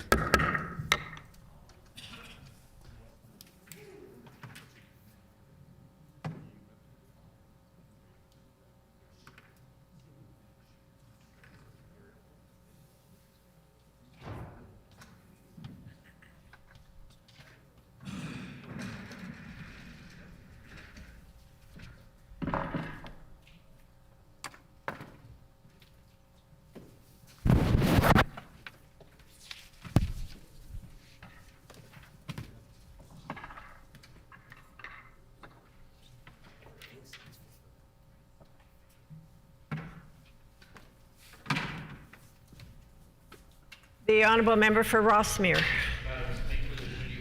Considered Bill 20, the Supplementary Appropriation Act 2021-2022, and reports the same without amendment. I move, seconded by the honourable member for Kildonan River East, that the report of the committee be received.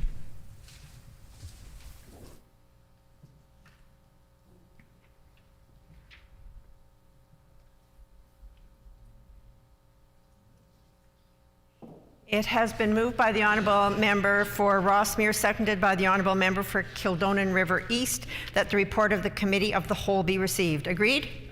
Agreed, and so ordered. The Honourable Finance Minister.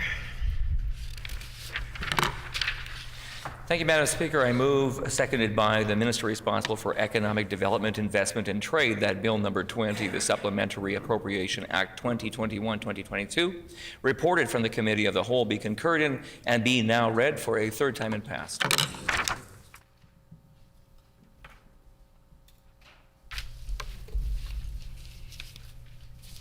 It has been moved by the Honourable Minister of Finance, seconded by the Honourable Minister of Economic Development, Investment and Trade, that Bill number 20, the Supplementary Appropriation Act 2021-2022, reported from the Committee of the Whole, be concurred in and now read for a third time and passed. Is it the pleasure of the House to adopt the motion? Agreed? Agreed, and so ordered. The Honourable Government House Leader. Madam Speaker, could you seek leave of the House and not see the clock until Bill 20 has received Bill 20 has received royal assent? Is there leave of the House to not see the clock until Bill 20 has received royal assent?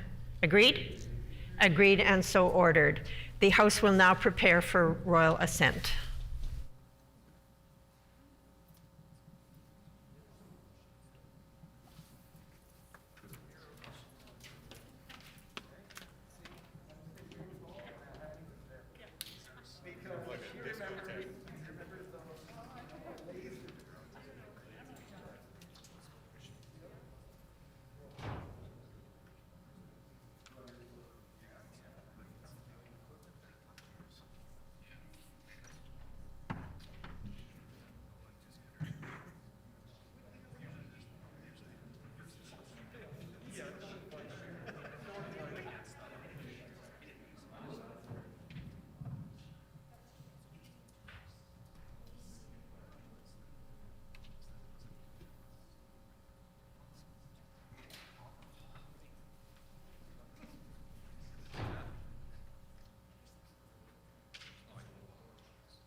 His Honor, the Administrator.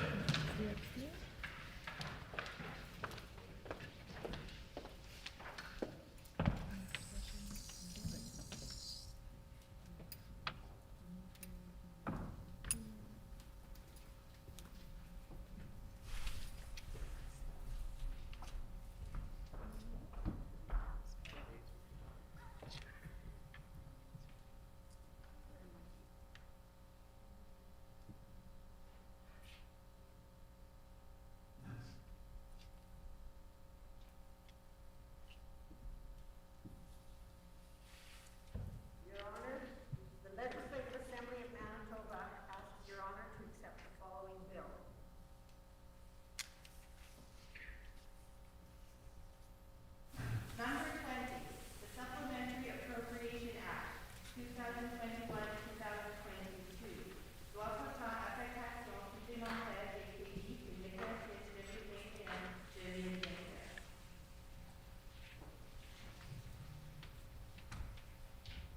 In Her Majesty's name, the Administrator of the Province of Manitoba thanks the Legislative Assembly and assents to this bill. There we go.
The hour being past 5 p.m., this House is adjourned and stands adjourned until 10 a.m. tomorrow.